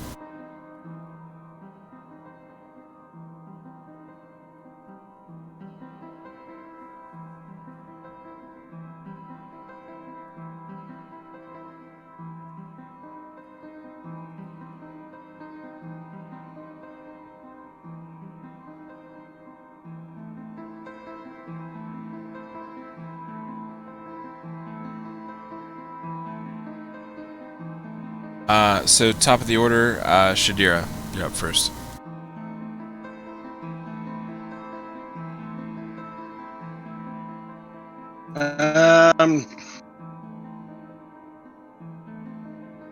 Well, since these people disturbed everything, she's investigating around the crypts. She'll start over here. Since there's no one over here. See what you can see. Station.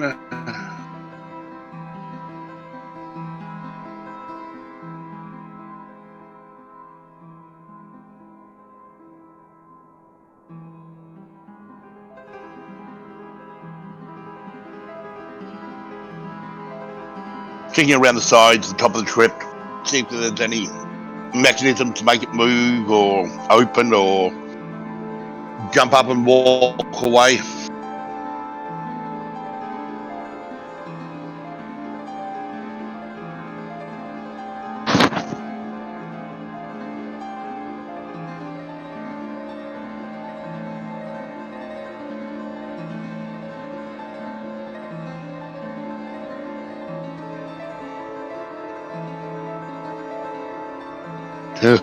No, maybe.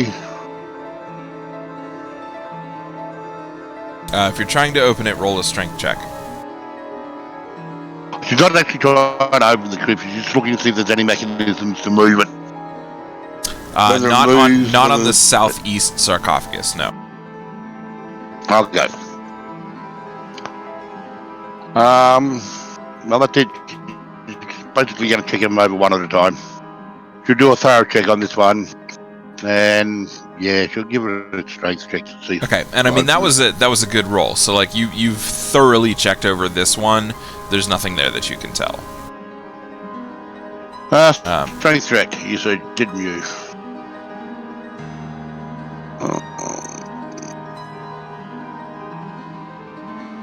Okay, so the strength check to try to move the top of it off, basically. Mm-hmm.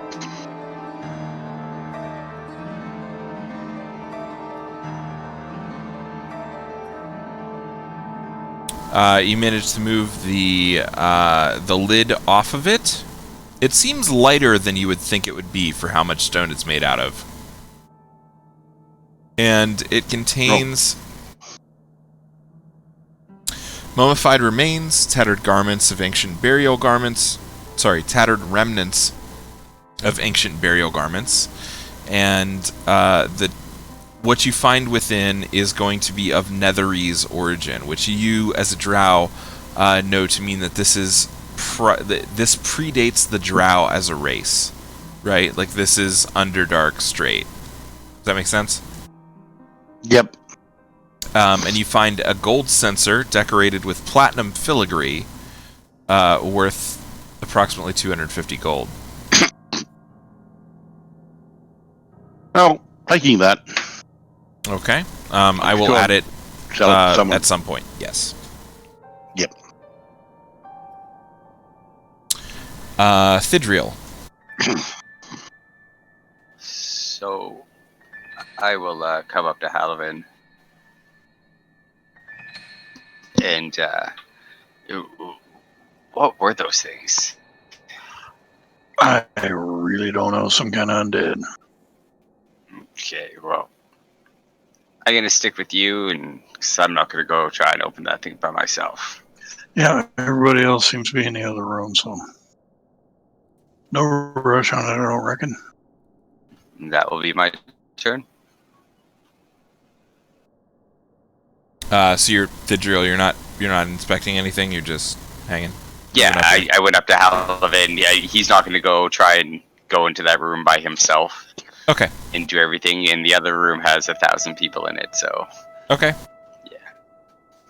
Yeah. Trey? Trey's gonna jump off the sarcophagus he's on, and then attempt to open this one. Okay. Stool comes with you. So this is the northwest sarcophagus. You open it. Again, the lid seems much lighter than it should be. Contains, looking at the skeleton itself, contains an onyx ring worth 50 gold, and a silver necklace set with 2 azurites and a carnelian that's probably worth about 250 gold. So you got some jewelry. We'll take those.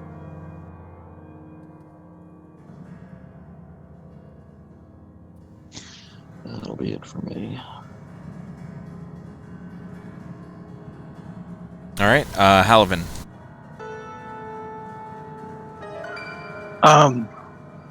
Reckon I got that room covered, so I'm gonna hang here with Thidriel. Okay. Shade?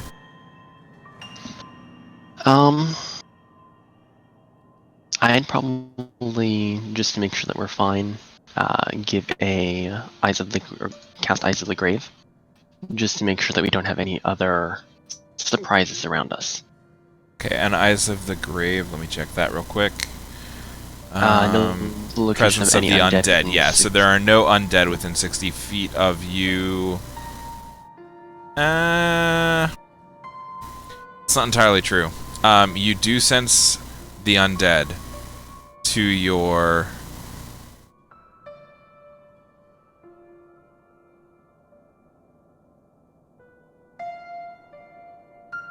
northeast.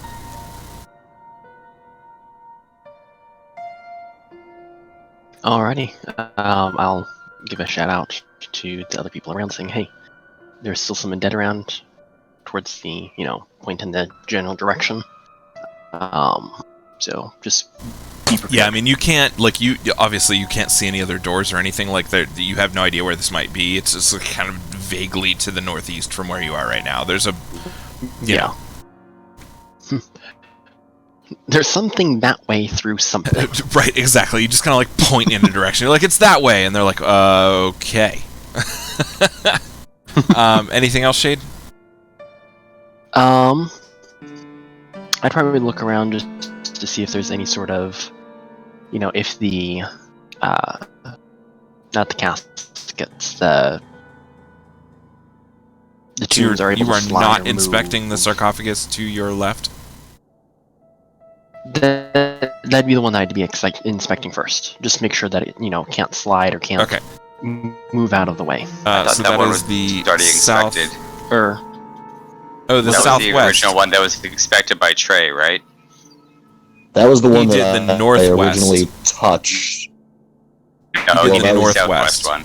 That was the southwest. the Was the one I southwest- originally touched that set everything off. Yeah, but you didn't open it though. No, So the I didn't southwest open it. I just did an sarcophagus- inspection check. Let's just do this. When Shade opens the sarcophagus right next to him, he finds a ewer made of beaten gold worth 25 gold, and a walking stick he estimates worth about 75 gold. It is made of varnished yew with a golden handle shaped like a scorpion. So those I would actually leave inside of the sarcophagi and just close it back up, saying, nothing there. Just because. Okay, and the I rest don't of the party disturb the can't dead. see what you saw. So, like, if you just close it up and say there's nothing in here, they have to believe you on that, Yep. unless they want to make an insight check. Yep. Shadira.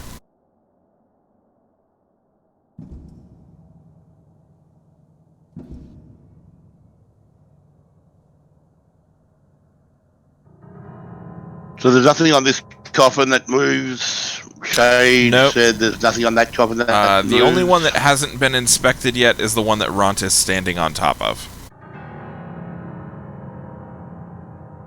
I'll have you look at that. Okay. Jim Jam is.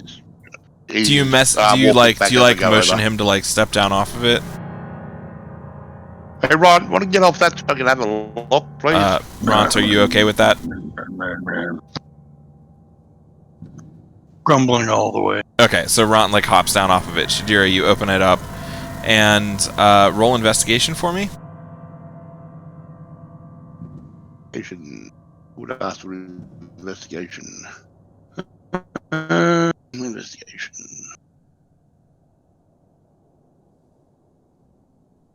Okay, so you find in the northeast sarcophagus there are 2 gold bracelets on the skeleton worth 50 gold each, and a ceremonial wand, like not a magical wand, but just like a something that a ruler would hold, or a favored servant would hold to show their power or their status, made of chiseled ivory worth about 25 gold.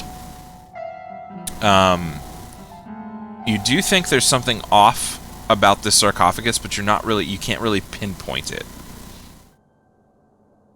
So if I can slide it or move it at all. Okay. Pushing at it, go ahead and roll a strength check for me.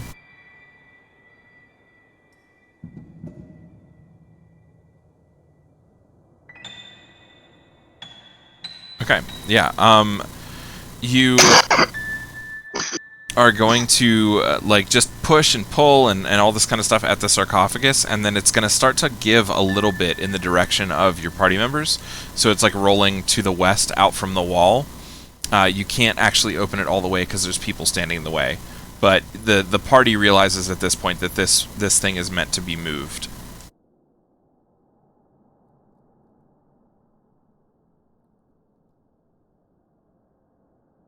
And everything that you have found to this point is now in the party sheet as well.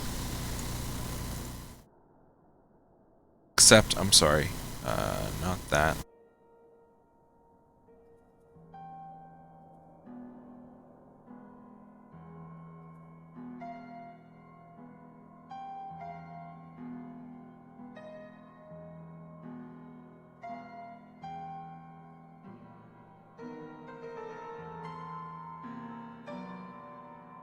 Not that. Okay, now it's good.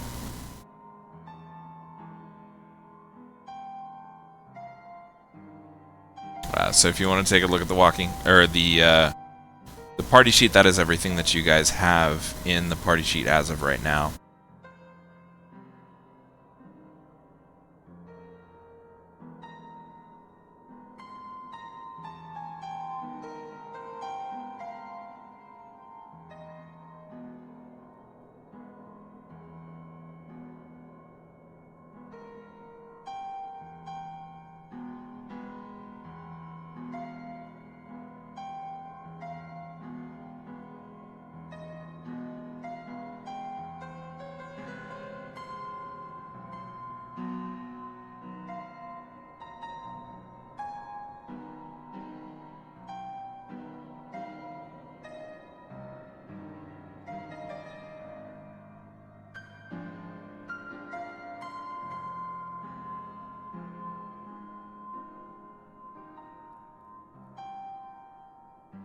So Shadira, that ends your turn. Thidriel, what are we thinking?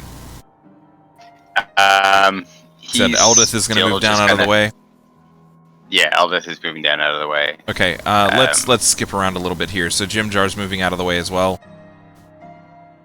Darendil, are you moving out of the way? No, Darendil's going to push it back. Yes, of course, I'm moving out of the way. Alright, so let's say he moves to there. That'll work. Yep. Okay, so now this sarcophagus opens. It fully slides to the left, like a full 5 squares, and you can see a staircase descending downward where that was. And as you slide it open, you hear that same telepathic voice in your head calling out to you and saying, "Please, don't leave me. I'm here. I'm right below you."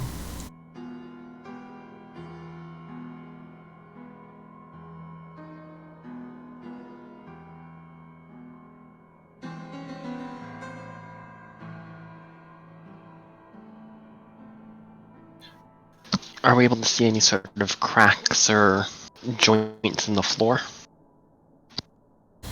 The floor itself, no, it seems like it was pretty much built this way. Like, under this sarcophagus was always meant to be, you know, a hidden passage, basically.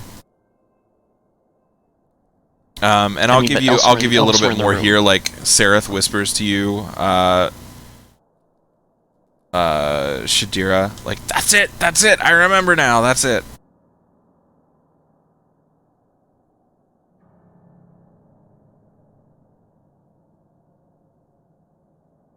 All right. Well, if it's still Thidriel's turn, he's just gonna be like, he's still talking to Halavin, like that voice. I don't think I really want to know what that is. He's still kind of shaken and scared.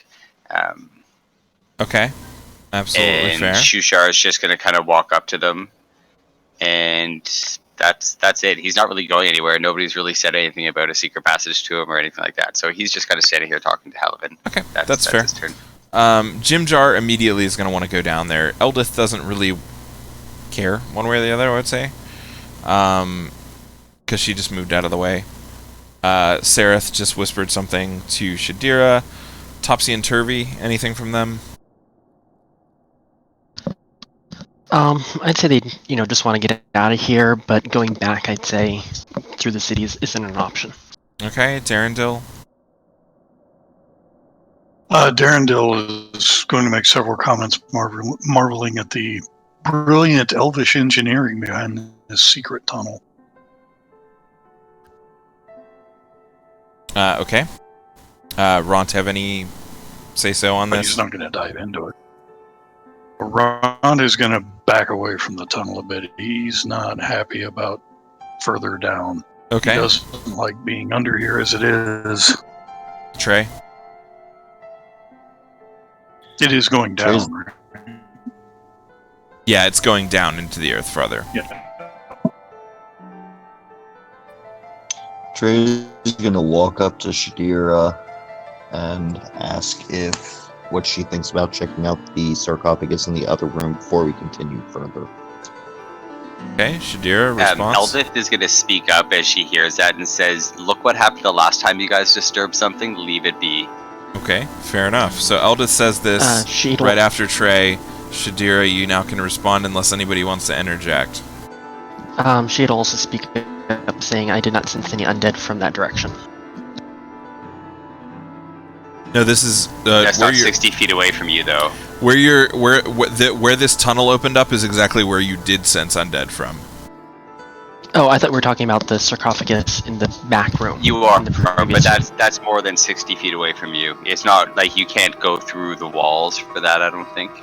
So where you can see on the map right now, like how these chambers interlock.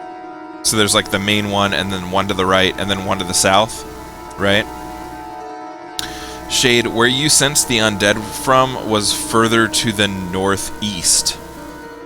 No, I know what he's like so directly opposite of where the sarcophagus was. He didn't sense anything. He's saying he didn't sense anything in the room to the south with the one big sarcophagus, and I'm saying that that's more than 60 feet away from him, so he wouldn't know. That's what I'm saying. 45 feet, though. Yeah, no, it's within his range. Oh, it is. Oh, okay. Yeah, he's approximately equidistant. At the point that he did that spell, he was approximately equidistant from the sarcophagus and the smaller sarcophagus, and he got a strong feeling of undead from the northeast, and no feeling whatsoever of the undead from any other direction. So it's possible that there's like some kind of magical barrier or something like that, but you guys didn't find anything that would lead you to believe that when you investigated. Well, if you wish, we can go investigate that sarcophagus. No. So basically, if you were to go down this staircase, you're heading towards where Shade said there are more undead in there. This is basically how it goes. Yeah, and also the way that Sarah said is the right way to go.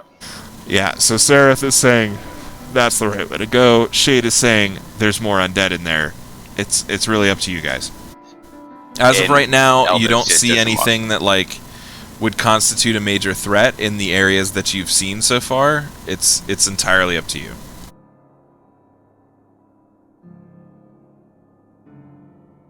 As I said, if you like, we can go check the other sarcophagus out, or you can just head down. Okay, I mean, wonder if there's Shadira, any it's your hints. turn, but I would like you to kind of discuss with your party a little bit about how you want to proceed here. That's what I'm waiting to find out. Do they want to go back and check, or do they want to go down? Okay, so Shadira has a question for the party. PCs only, please. I want to She go would back like to and proceed check. forward. Let's take that one at a time. Sorry. Go I'm ahead. getting some robot stuff going on here. So Shadira had the call, so Thidriel, what do you think? Down or not? He doesn't want to open the sarcophagus. He just wants to keep going. The main sarcophagus, he just wants to go down the passage? Yeah, he just wants to, like, he doesn't see an exit from there. We found an exit. Like, if we're, like, going off that Thidriel's heard everything that's going on at this point. Yeah, because the overall goal was to get through, right? Like, not just to open up stuff. Yeah, so he's going to say, let's just keep going forward. Why stay somewhere that we don't need to? Okay. Trey, what do you say? Go back and check the sarcophagus. May give us a hint of what we're facing, since we know there's undead down the stairs. We might get an advantage if there's something there. That's one for each. Halavin, how do you feel? I'd kind of like check out the sarcophagus too. I mean, I get that we need to get moving, but I think we should make sure our path is closed behind us. Okay, 2 against, 1 for. Shade, how do you feel? I'd be going forward, leaving the sarcophagus alone if possible. Okay, that is 3 against. Sorry, 3 for, 1 against, going forward. No, it's 2 and 2. 2 and 2. 2 and 2. Oh, it's 2 and 2? Okay, my math sucks. Yeah, Shadira's so Shadira, it's really up to you. Do you go forward down the tunnel, or do you go back to the sarcophagus? I agree, we should check what's behind us. Maybe we can find out what's ahead of us as well, so we'll go back and check that last sarcophagus. Okay. So with that being done, who's gonna do it? I'm not gonna lock movement here. Who's gonna do it though? Who's gonna go over to the sarcophagus from the last room and open it? Shushar and Thidriel are gonna go up over here and meditate and pray. Shadira is heading back. Trey's heading in. Trey, Shadira, Halavin Well, also. He's not going to go to the sarcophagus, but he's not going to hang around those steps. Okay, so this, I'm sorry, let me draw this on here.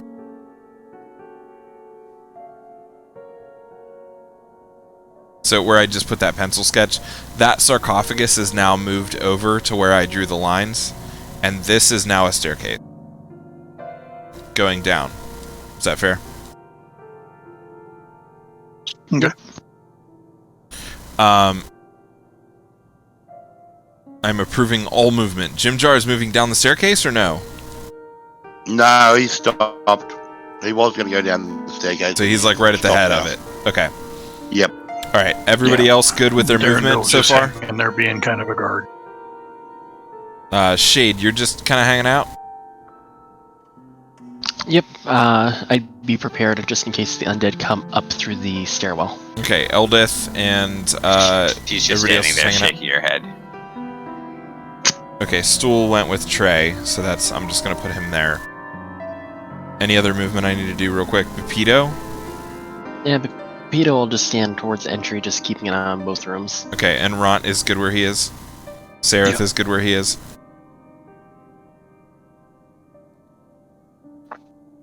Okay, so Shadira, I'm just gonna say this is all part of your turn. You walk back through the room. Are you gonna try to open the sarcophagus? Yeah, give it a try. Okay, so make a strength check for me to try and push the lid of the Can I sarcophagus assist? off. You can. It doesn't matter though. He succeeded. So assisting on something just gives him advantage, but he already succeeded, so it doesn't matter. Alright. The sarcophagus contains a life-size statue of Brisis, sculpted and painted to make it appear that she is sleeping comfortably. When you open it, hear a booming voice. You have disturbed the tomb of Brisis of Came. Accursed are you, most miserable of creatures. And everyone in the room, which is Shadira, Trey, Halavin, and Stool, make me a charisma saving throw.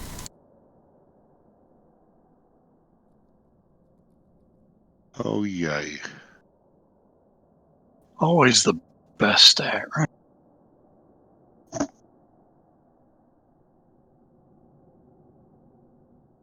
Okay, so Trey, you succeed. Shadira, you fail. Halavin, you fail. Stool.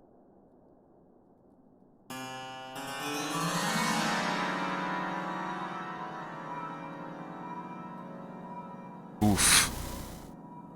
That's a super fail. Yeah, okay.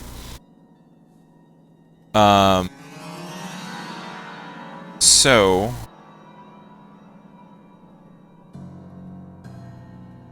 Halavin, Shadira, and Stool, you have a curse on you. Just disadvantage on attack rolls and saving throws. You can repeat Yay. your saving throw every 24 hours, which I'm going to say is every long rest.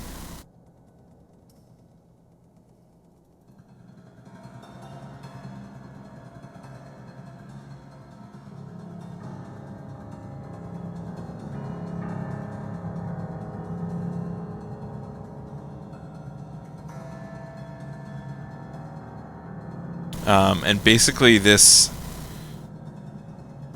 loud voice continues to just boom out like every 5 minutes, just reminding everyone that it is happening.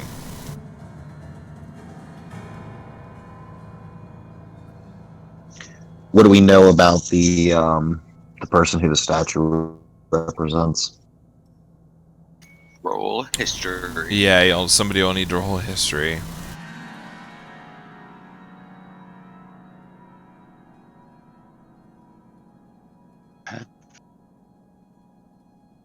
Nothing.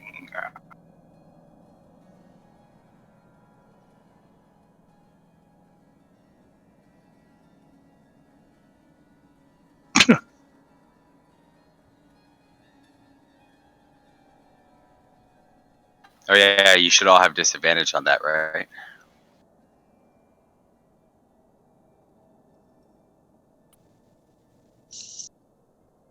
Wasn't that only attack? It was Oh. attacks and saves, yeah. Then what should I roll disadvantage? I don't know. Wouldn't have mattered either way. I dropped an Yeah. 8. Yay.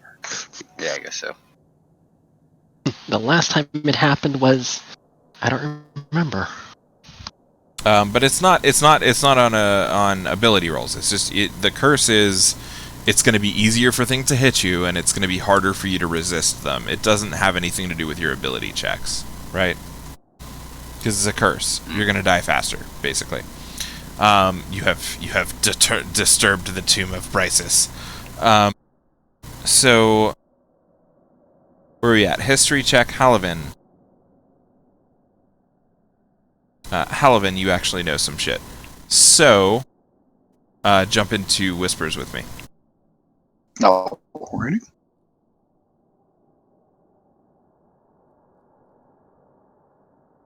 Hey. So this is the tomb of Brysis. Brysis, and trying to find all the info I can find on this. Okay, so Brysis is the sorcerer Brysis Came. They were a Netherese noble, female, the precursor to the Drow, right? So like before there were Drow specifically, there were just like underground elves, right? And they were like hella powerful magically, so they had all these floating cities. They didn't have to like attach their cities to the stalactites hanging from the ceiling, like they just could like float, and they used the Fairsris as their source of power, which the current Drow do not know how to do, right? So it's kind of like if you were in Mexico and you saw some shit that was like ancient Aztec or Maya, right? Does that make sense?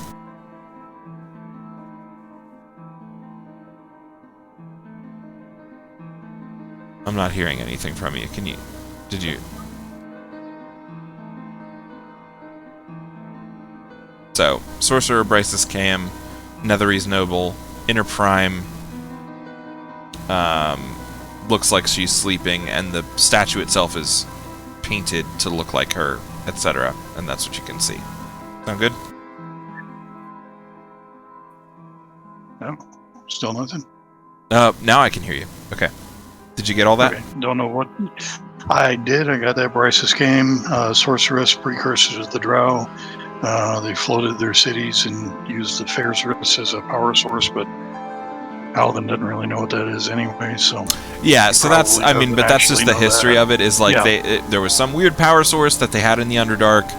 Brysis was like one of the elite of these people. She was a sorceress, and this is her. Right, so that's what you get on your history check, and then we're going to head back to general. Yep. Okay. Halavin has determined everything that he can about this. Cool.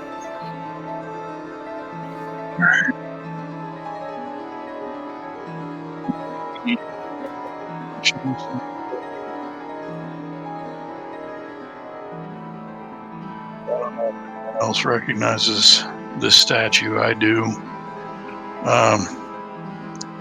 As y'all know, I would travel as a tinker from towns to towns and village to village, and you hear things, you pick stuff up, and well, don't need the whole story. It was a long night in a bar, but bumped into some elven folk that were talking about history and whatnot, and we spent the night talking, and they told me a myth about this grand sorceress that existed and, well, predated elvish culture, or at least some elvish cultures, and they lived underground. It's likely that this is that sorceress, and that she existed before the Drow or even the Drow. So to butt in here, Sereth and Shadira recognize this to mean that he's talking about Netherese culture, which predated the current edition of Drow, basically. Okay. Halavin, continue. And we're all hearing the same thing out of the booming voice. This is Brysis Came. Okay, so this is Brysis Came, as in Tomb of Came. This is her effigy, at least, right? Like it's a stone statue that's painted to look like her. It is on the bottom of this sarcophagus. There's nothing else in the sarcophagus. And that's basically all you get, other than this just screaming voice every 5 minutes Defilers! And I'll lay you a Piggyback gold, over my lay you a gold to an electrum. That's the voice we've been hearing in our heads. thinking back over history, was she reputed to be evil, good, neutral? You're a drow. Your concept of evil versus good is not necessarily what everyone else would agree with. Well, yes and no. I'm a good drow.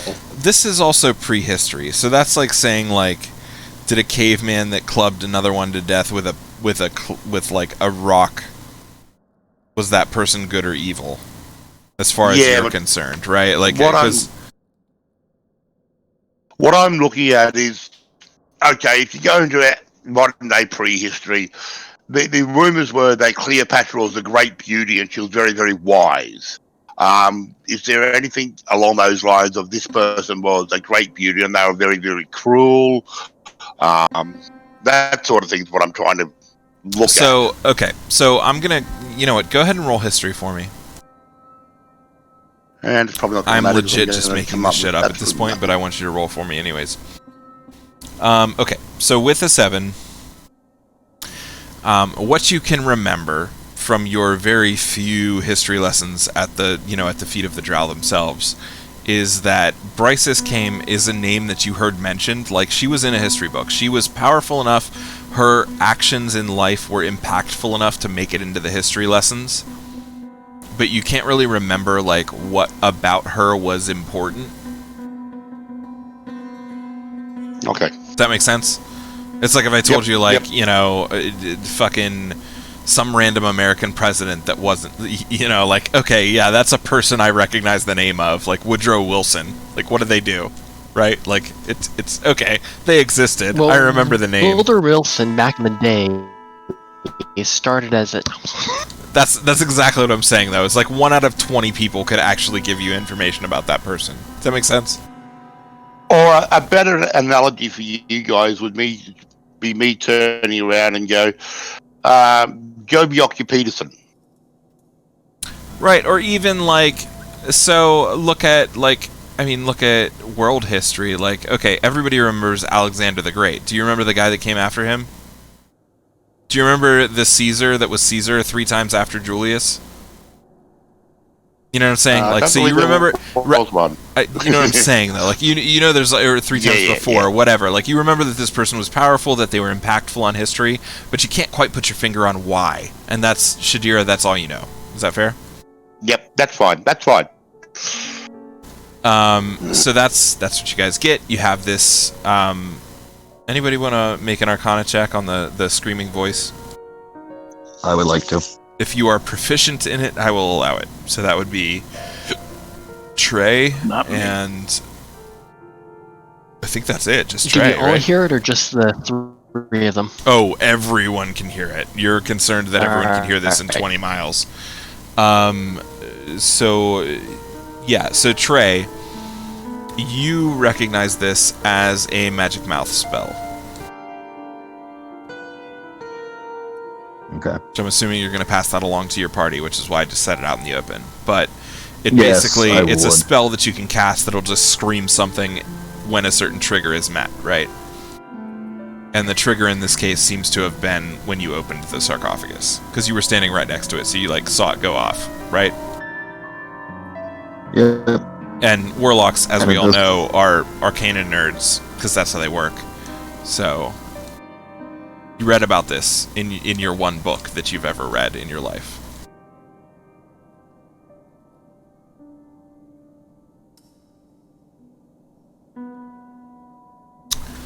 So, nothing underneath.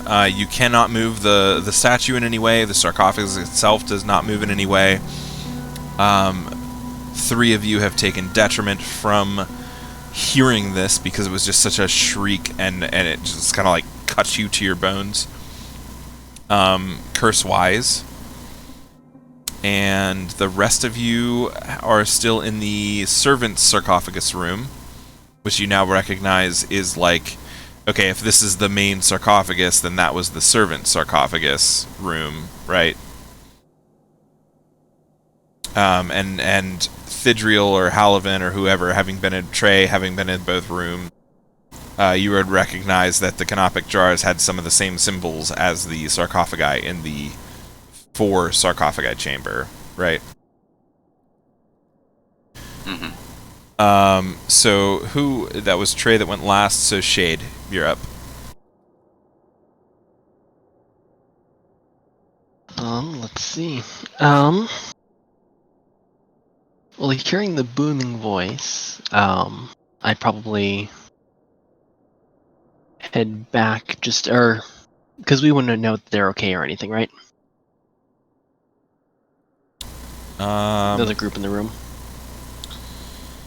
You know what, just for the sake of expediency, I'm going to say that all the player characters can communicate with each other.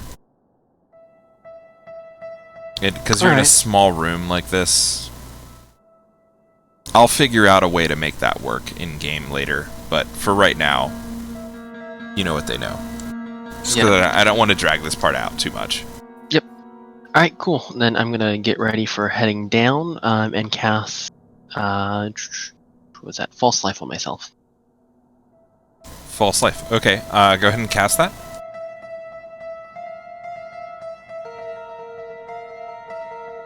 Alright, and how does that spell work exactly? You just get those temp hit points, or is it like...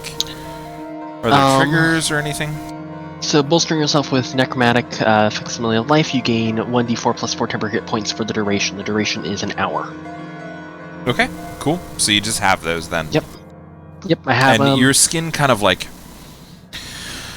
darkens, like it gets a little bit blue, like almost cyanotic. Like you gain this deathly pallor to yourself, but at the same time you feel stronger. Does that make sense? Yep. Trey. Just gonna start moving towards the stairs. Okay, we'll just say that you can get there. I'm not super concerned with movement at this point. Halavan.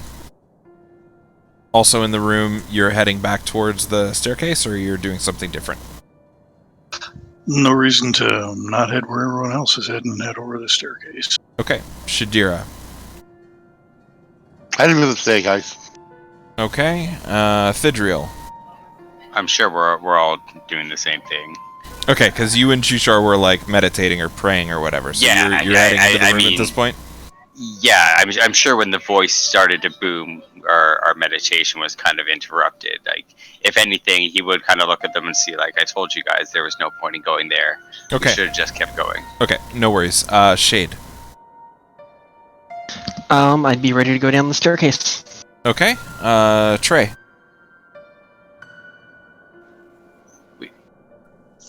Just ready to go down the staircase. I can start going down. So at this point, everybody is in the room, ready to go down the staircase. Who's going down the staircase?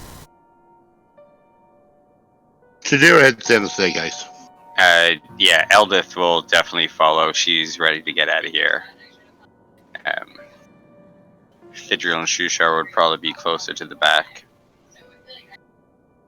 Okay, so I just unlocked some more of the map there, and granted, this is not where this comes from. It's actually coming from this sarcophagus I pointed to with the down arrow. So Yeah. You said Shadira is heading down the staircase first? Yep. Okay, who's next? It was Eldith. Eldith is heading down next? Jim Jar's there as well, so... Jim Jar's there as well. Eldith was next. Anyone else you control? Thidriel? No, him and Shushar. Thidriel and Shushar stayed towards the back. Okay, so Thidriel and Shushar are both towards the back. Sarith will head down as well. Not like Sarith right at would the head back, down? but towards the back. Yep. Okay, Shade, so you have Topsy Turvy and Pepito as well.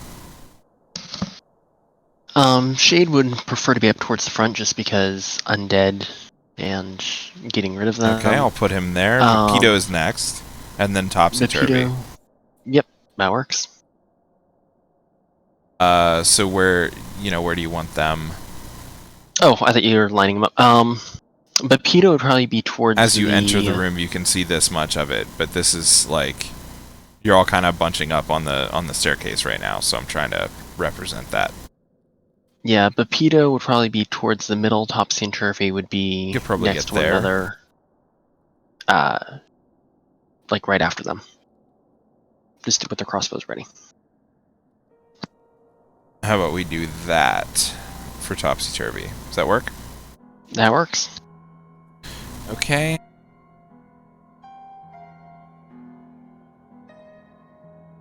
Shade yourself, you already moved. Tray and Stool. Start heading down, but that's getting real crowded, so I'd probably stand on the last step. Okay, I'm just gonna move you here. Just for the purposes of, you know, keeping track of shit. Because there's literally no more room in here. Yep. Halvin. Did you want to charge through the group and, like, head down to the front? Or... Halvin's left behind again. Yeah. No, Halvin, you can move wherever you want. This is literally, like, wherever you want to move. I'm not... Don't worry about the lock tokens. Where does Halvin want to be right now? With the group, but... He probably wants to be up front. Bottom of the stairs, like, in front of Bapito?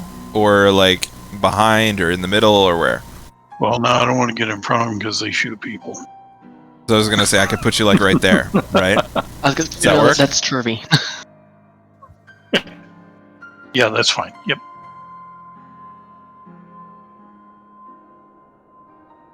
There we go. Now we're not all stacked on top of each other. We are, but whatever.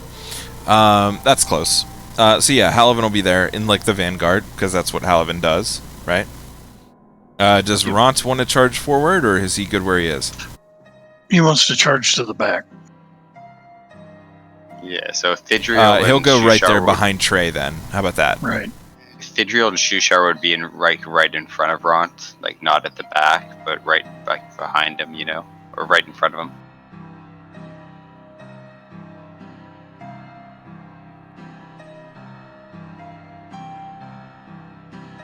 How about that? Yeah. And finally, But Darendil. Where's Darendil going? Can I just suggest? I mean, can we play it off where like maybe one person wants to enter the room and search around, because that would give us a better idea of an order that we would probably want to enter the room at as well. It's Well, a bit late for that at this point, but No, I know, but I'm just saying going forward from here. yeah, I completely agree. But at this point, it's a bit late. what might be an Darendil can't idea move on is- top of Stool, so does he want to be in front of Stool Yeah. or behind Stool? I thought Stool was on top of somebody. So He Yeah, is, he's but in a there's ba- only he's in so a many spaces backpack, I have right? here. Okay. Why don't you just get rid of the stool token? He's literally just gonna stay on Trey the whole time. Done. That'll save you time and everybody else. So like, Trey, tokens and if you stuff, want right? Stool to do anything on Stool's turn, call it out to me, and I will do that thing. Okay? Yep. I was just trying to move him out of there. You go. Now Ront was in the right back there, yeah? Ront in the back. There you go. Okay. Because Stool does have an attack and some other stuff he can do, so just Trey, if you want Stool to do something, just call it out, right? Got it. Okay. Moving into this room. Murals on the walls decorated with rich pigments and inlays of semi-precious stones. A gilded sarcophagus stands atop a stone bier across the west wall.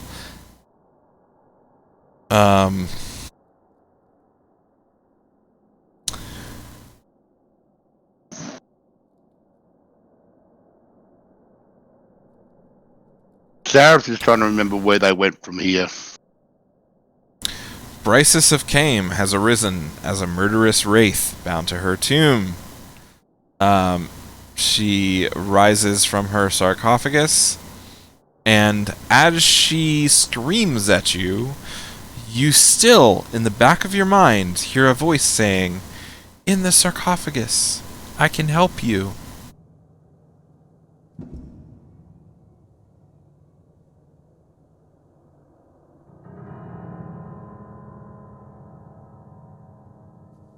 Everyone roll initiative for me, please.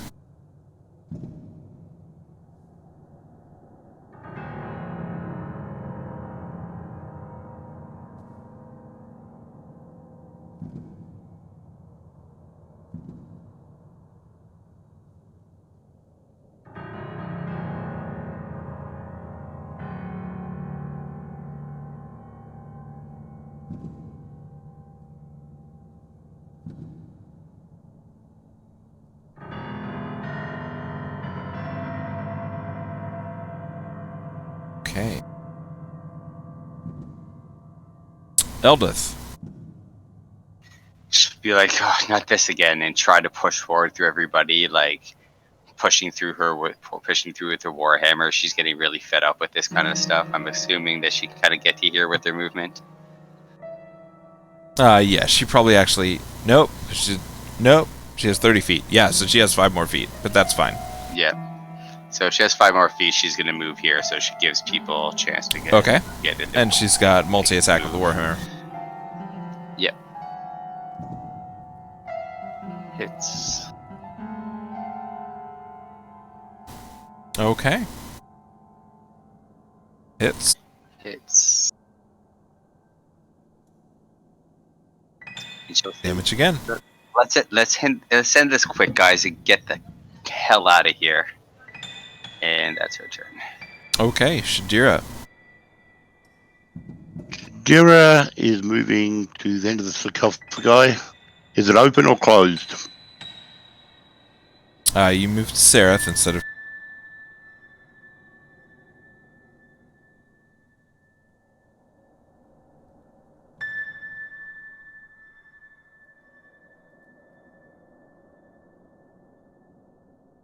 Oh god, I promise I will figure this out. Okay, Shadira, it is closed. Yes, the specter just kind of popped up out of it. Pushing it, so pushing on the top of it, so push it back down into this section down here.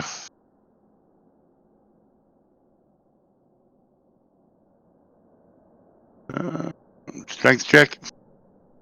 Yeah, strength check. No. That's not gonna do it. You push, nothing happens. Okay. And that's basically your turn, man. Yep. Rysis is going to...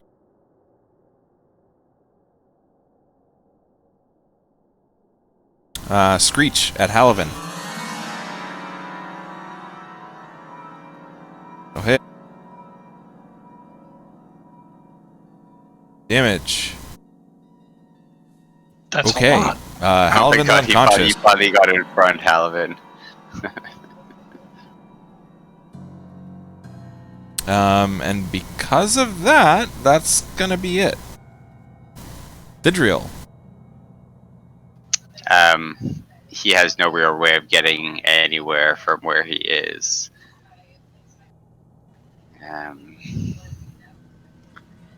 Yeah, I mean, where could he even get to, really?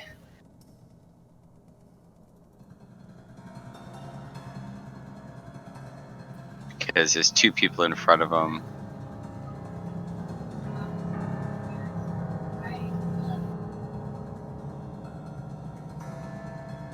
Alright, well, I guess that he will come to there.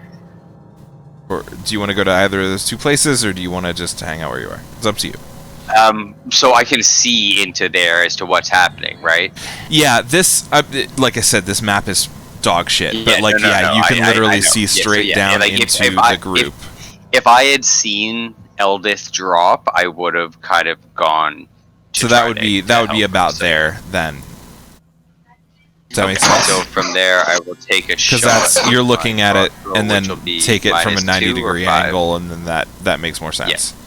Is it a it's going to be -2 or 5? well. So Halavan's down, so it's actually going to be from you to Brysis. Right. You're just normal. Actually, you're flanking with Eldith, so you're at advantage. Okay. That hits. It's a crit. All right. Oh, but would that be flanking with Eldith? Oh yeah, she's not the one that dropped out. Never mind. Yep. That's my turn. Don't debate me on giving you advantages. Come on now. You're gonna make me feel like I shouldn't do it anymore. Stool isn't gonna do shit. Shade. Correct. Alrighty. You have So- regular attack on Brysis, not with advantage because you're not actually flanking. Yeah. I probably. So I can touch Halavan from where I am, correct? I mean, it would involve putting your face real close to... Who's that? Bepito's asshole. But yes, you could reach through his legs and do that. Yeah. Is Halavan worth it? Recent history would suggest no.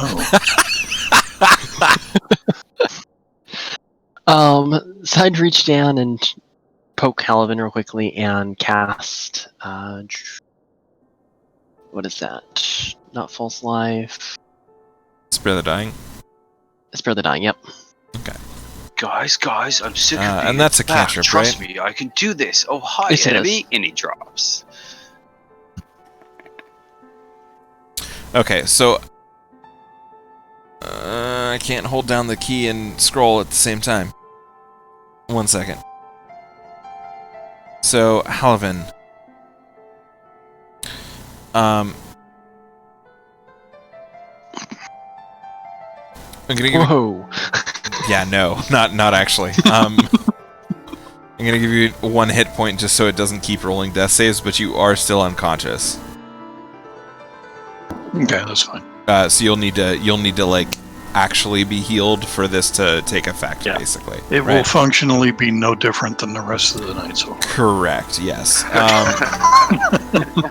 I didn't say that. You did. Shade. Anything else? Do you have any bonus actions or movement? Nothing I can do now. Okay. You Tushar. can move forward more for people to get in. Yeah, that sounds like a plan. I'll Okay. move forward. Shade, if you'd like to move, you can do that. Cool. You did that. Shushar. Shushar is going to stay back and meditate, as always. Turvy. Turvy, is she able to, Turvy, is he able to, get an arrow on Brysis? He could get an arrow. He could actually get up into melee range, but that would be all of his movement. Yeah, I'd go with an arrow with them. Okay. So then, how about we do that?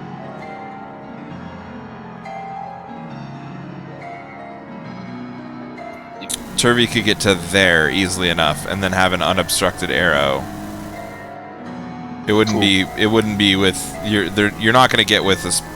Actually, no. Halavan's unconscious. If Halavan wasn't unconscious, you'd have advantage, but you don't, because Halavan's unconscious.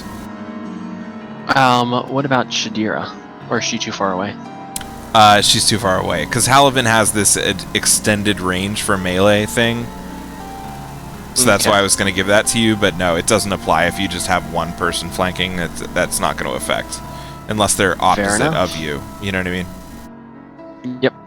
Alrighty, so Turvy will shoot at Brysis. That'll hit. Damage. Second attack. Hit. Damage done. Cool, and that'll be it. Trey.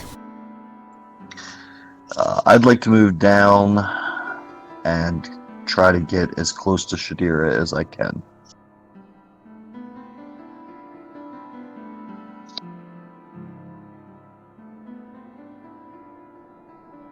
.30?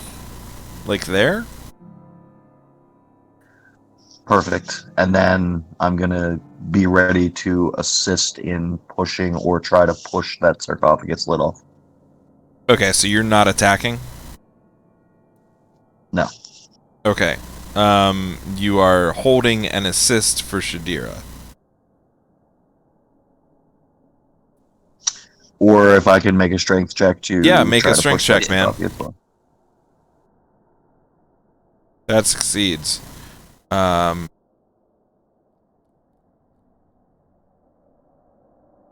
me a sec.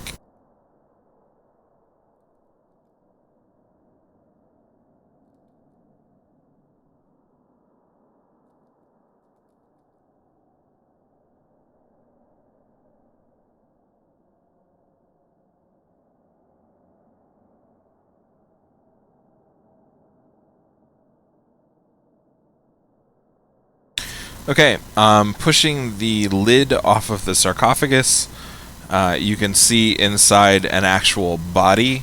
It's not nearly as pretty as the stone statue that you just saw of Bryce's upstairs.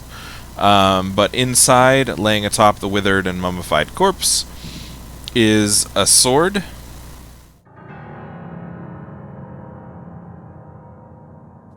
And the lid itself seemed to have a bunch of gold on it, which you just kind of pushed aside for this point.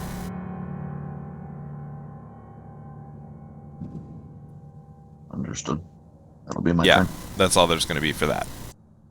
Bapito. Bapito would probably just shoot a crossbow. Okay, from where he is, get that's going to be... Yep, that's he would normal. get out of the way Oh, he's going down here? and probably just... We'll stay right there I was going to say, why don't we go up Shoot the one? Okay, so crossbow, that's and then- normal. Yeah.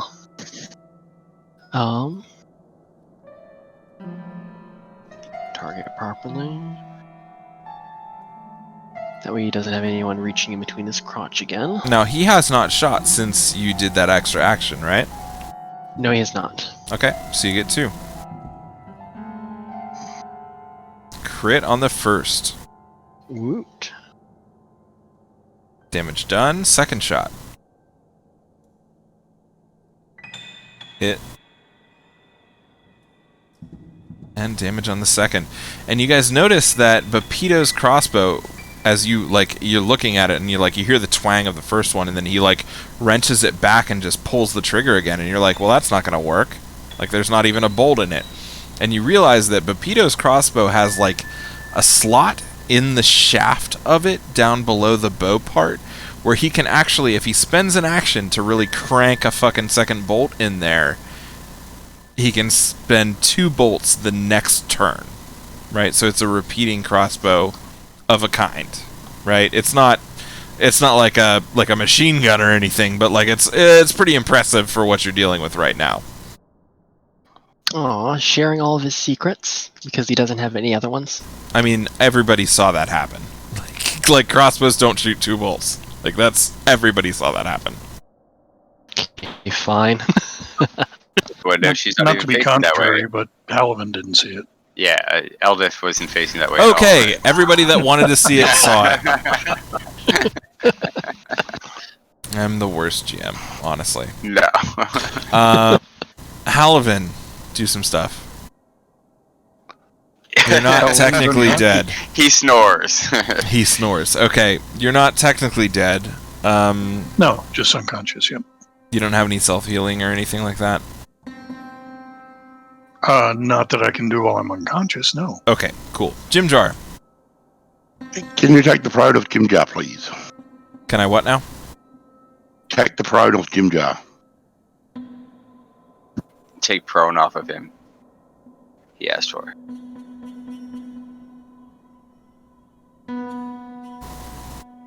Done. And Jim Jar would like to move to that point there. Done. Right on top of Bryce's. He would like to. That will be introduce with Bryce's to his- advantage and sneak attack because Eldith.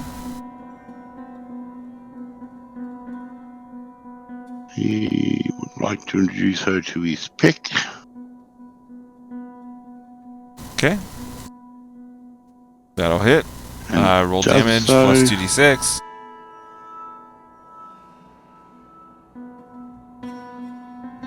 Hmm.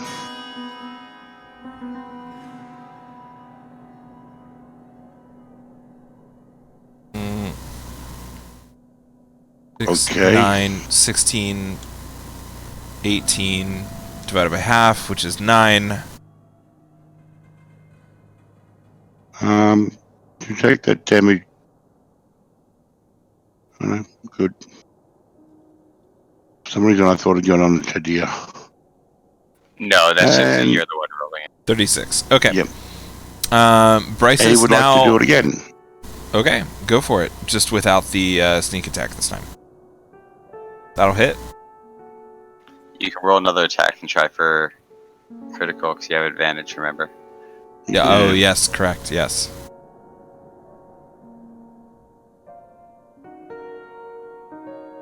Either way, it's a hit. Doesn't matter. So roll damage. Okay. Okay. Seraph. Sarah. We'll move to there, Okay. and we'll take a pot shot with his crossbow. Okay. Um,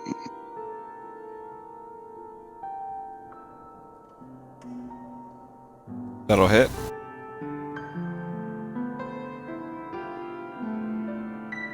Okay.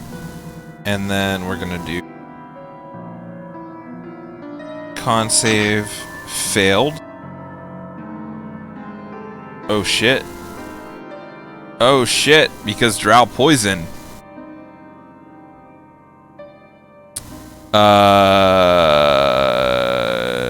How does this work? Target partially immune poison. So she can't be unconscious because she's already dead. Stunned for a round.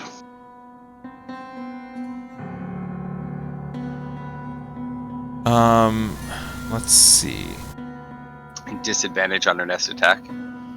You know what? I'm gonna give her ongoing 2 damage. How about that? I feel like that's fair. Yep. Sure. Is that everybody okay with that? Like instead of going You're the unconscious, DM, like man. just It's up ongoing to 2 you. damage. But like drop poison is pretty hefty, but she's also not really a real person. So like if it was a corporeal being, I would say it's 5 ongoing. But I'm gonna say because it's a wraith, it's 2 ongoing, right? Sure. That makes sense to me. So that's what we're gonna roll with. So 2 ongoing damage, and I will just add that every time it's her turn. Darendil. Don't forget to take unconscious off it if it's on there. Then. I did that, yes. Which Thank is you. okay.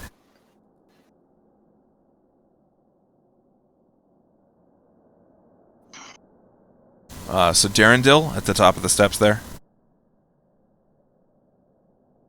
Oh, yes, sorry. I do have other guys in here, don't I? Yeah, he's going to charge.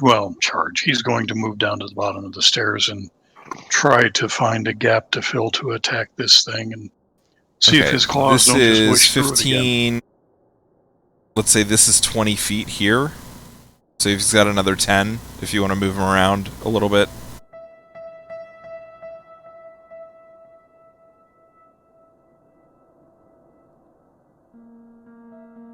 Just there. Okay, cool. So you will get advantage because you're flanking with Jim Jar. Oh, so he can still attack it. Okay, cool. Yeah, because you didn't move more than your movement there. I mean, you have 30-foot speed. That's true, up to your movement. That's right. Yeah, and like I said, I'm going to move you a little bit around this map because the wizards just put it all on one page, and that's not going to be fair with the grid. So that was about 25 feet where I placed you, and I said you could have 10 just as discretionary. You moved 5, so you're still within your movement, which means you still get your attack, and also you're flanking with Jim Jar, so you're good for advantage on attack.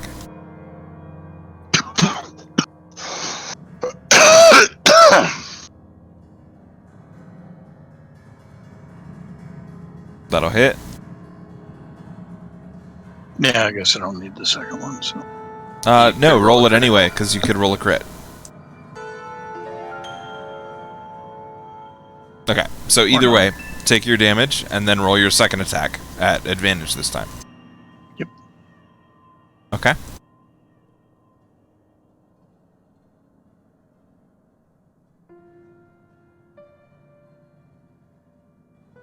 I'm looking for where I turn on advantage on the At the NPC. bottom Bottom left left. corner where it says AD, no, you no, just same click that Okay, button. never mind. Yep. I thought it was on them. Never mind.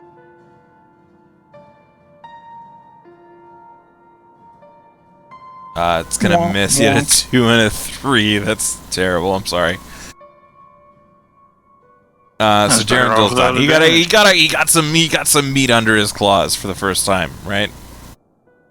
Yes. Well, some ectoplasm anyway. Yeah, I mean some goo.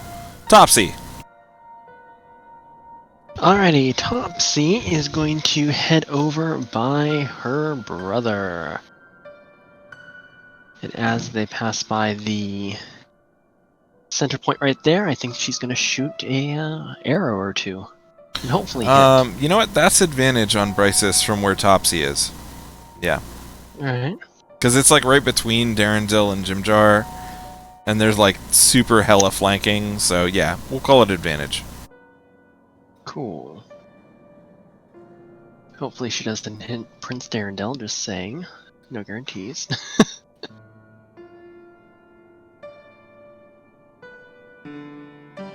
But no, she did not, so that's a hit. Okay, a whole damage. Ooh, Multi-attack. big money. That's also a hit. And also big damage. 1 damage. Yeah, there you go. Yay! And that'll be it. Ront. Still hanging out upstairs. Ront will descend to the bottom of the stairs. That's Probably there, can't and get that's there, about though. 15 feet. So Ront Well, has something 15 Taliban. more feet. Yep, he is not going to charge, and with that line there, I believe that would be a fairly clear line of sight for a javelin, right? He's gonna take a -2 because Halavin's... Wait, is Halavin still prone? Halavin's unconscious. still Yep. unconscious. Okay, so then yeah, that'll be Right. a clear line of sight for a javelin. Not Perfect. advantage. Actually, you know what? Take a +2 on that. It's not quite advantage, but it's a +2 because you definitely have flanking, but you're also like trying not to accidentally throw it into Halavin's corpse. No, Ront probably wouldn't be trying to avoid throwing it into his corpse. Either way, you're getting a +2.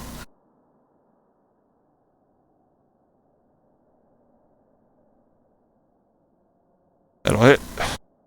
Nice.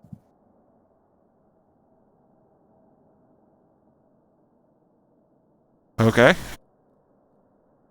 Javelin plunges through whatever the Spectre of Brysis, and Ront just kind of like beats his chest a couple times, like "Rrr!" Eldith. Eldith, remembering what the voice said against her better judgment, drops her warhammer and grabs the sword that's on the body and uses that to slash at Brysis. Okay, so hold on that.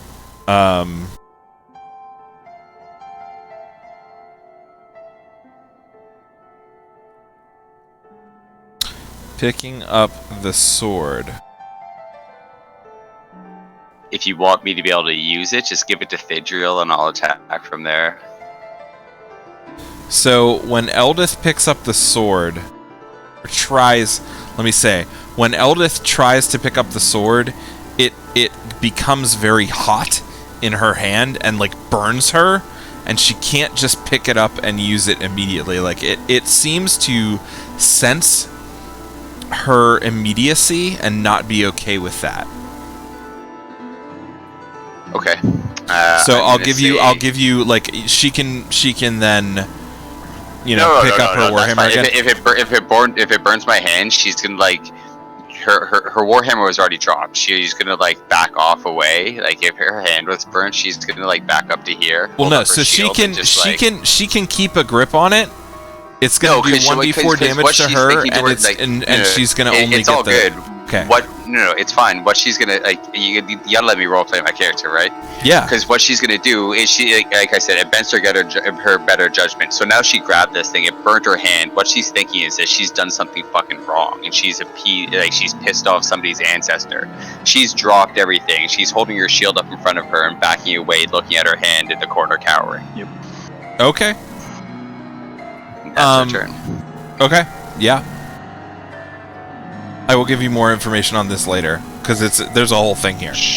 Sure. Is that it for Eldith? Yeah, that's it. Shadira. Is that sword that Eldith dropped within reach?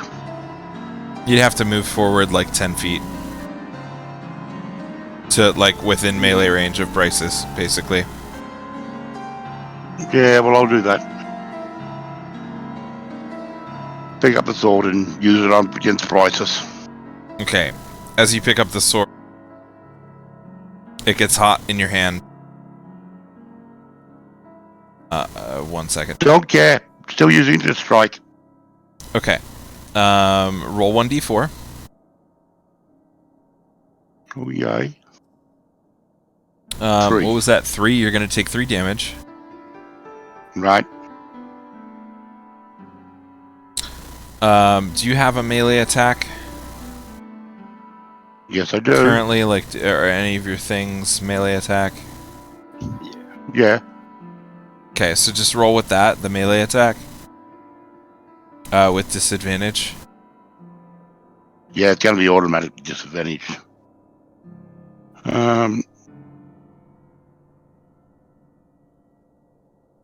Yay. So you're gonna miss. So you pick up the sword. It's like burning in your hand. It just feels wrong. You try to slash it at them, and it just like it's not. I mean, it's in your hand. It's not like fighting you or anything, but it hurts. So you just whiff it, basically. I will use action surge. Okay. I don't like this bitch. And I still miss. Okay. Don't you get your second attacks? You do get your... Well, no, because he's using this new sword that he picked up instead of his ancestral weapon. Oh, that's right. Okay, so... Bryce's... What's she gonna do? Who hurt her last? I think it was Ront. It was Ront. Bryce is gonna hit Ront. With, oh, wow, that's gonna suck. What are you Bryce is gonna move over here. There we go. She's gonna incorporeal Gym Jar while she's at it.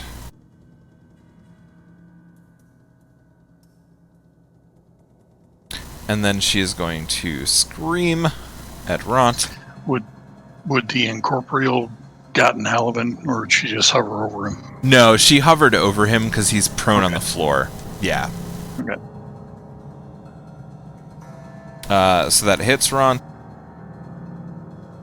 Some damage. He's done.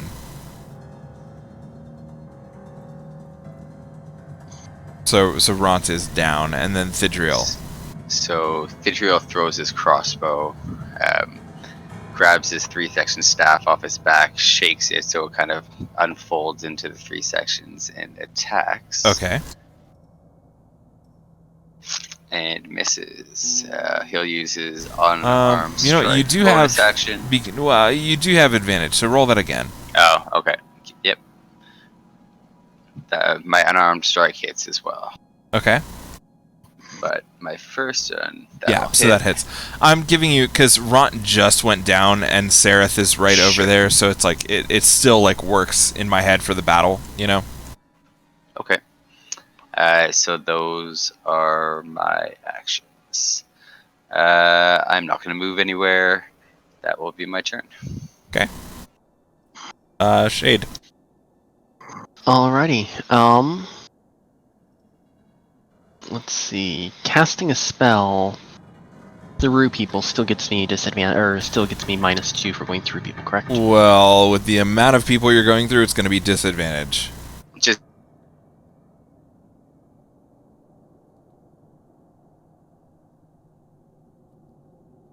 If you move out to there, then actually that is straight. Because you're kind of going through Sereth, but Ront is there, but he's down, so it's going to be just straight. Was that Shade that just left? Yeah, so it's going to be just straight attack on this. Because there's modifiers in both directions. Alright, I will do it. We'll do... How about a Secret Flame?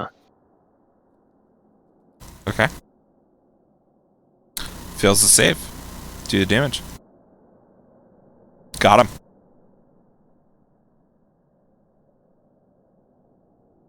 Cool. Okay. As the specter of Bryce's fades away, those of you who heard the magic mouth, you can now not hear it anymore.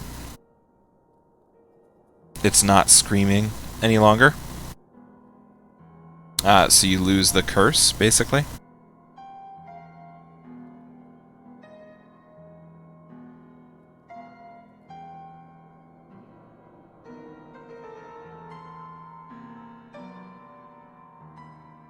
Okay, that's done. And just to speed this up a little bit, in Bryce's sarcophagus, the... Woof.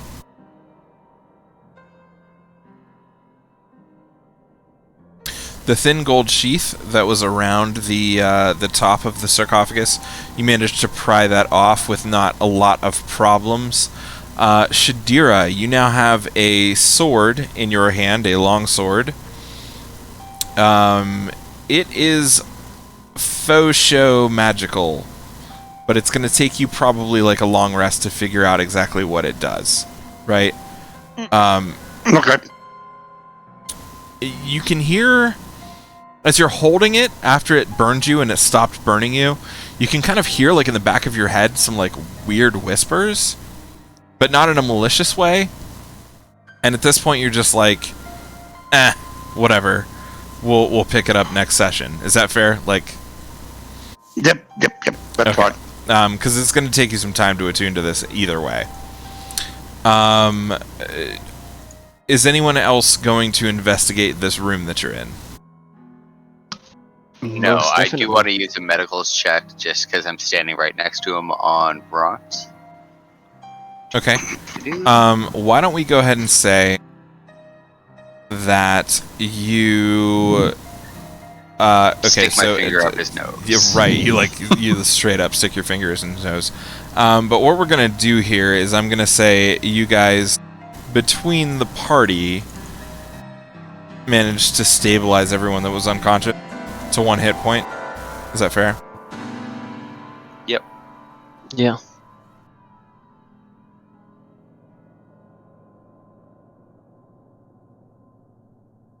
Okay, so everyone is conscious with at least 1 hit point. That's fine. Sorry, I was probably, eating my cat. Is anyone going to investigate this room that you're in? I'll probably take a peek around the room, and I will heal Halavan real quickly with lay hands on real quickly. Okay. Zareth do is trying to that. remember which way I normally went from here. Okay. Sereth doesn't need to worry about it. For the healing check, go ahead and roll that. Anyone who's doing investigation, roll investigation. Thidriel would just go check on. Okay, so Halavan, you Elvin are more than conscious and alert at this point. Trey, your investigation revealed nothing to you. Shade, your investigation revealed nothing to you. Shadira, your investigation revealed nothing to you. And Thidriel's going to check on Eldith because he's more invested in that than the room. Okay. Eldith seems pretty okay. I mean, she's wounded, but she's fine. No, I'm more her emotional state. Oh, okay. Jim Jar investigation reveals that there was a hidden chest at the bottom, at the north end of the sarcophagus, which was the foot end of the sarcophagus. So that is the investigation check. Would anyone like to roll Thieves' Tools or Sleight of Hand or Stealth or whatever, dexterity check, to figure out if this thing is trapped? So Jimjar can't tell if it's trapped or not. Does he open it anyways? No. He's gonna get a second opinion. Okay. Topsy and Turvy would be his go-tos for that. So Topsy and Turvy, do you want to roll a basically a dexterity check for this? Or Thieves' Tools if you have Thieves' Tools? Not stealth, but dexterity or Thieves' Tools. It'd be dexterity.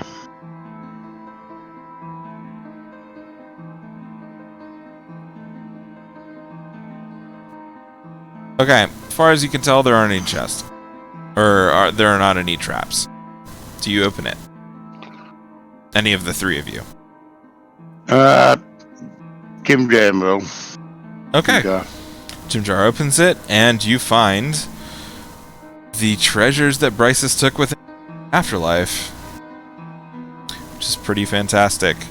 You find 4,000 silver, 1,200 gold, 11 zircons worth 50 gold each, a necklace of fireballs, a filter of love, and a potion of greater healing. Nice. Very nice.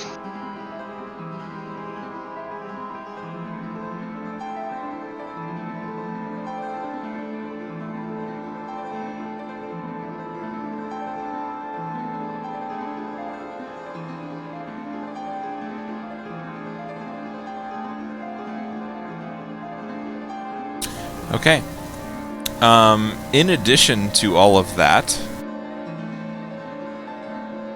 you find at the bottom of this sarcophagus that Bryce's was in after you kind of like slide her body out of the way and everything, there is another passageway that leads down into a tunnel that you don't sense any bad stuff in. Sereth is standing beside you saying, yeah, this is it. I recognize that rock. Right? So like this is the way out and through. Okay? In addition to all of that, at the beginning of next session, you guys are going to level up to level 3. Cool. Excellent. Awesome.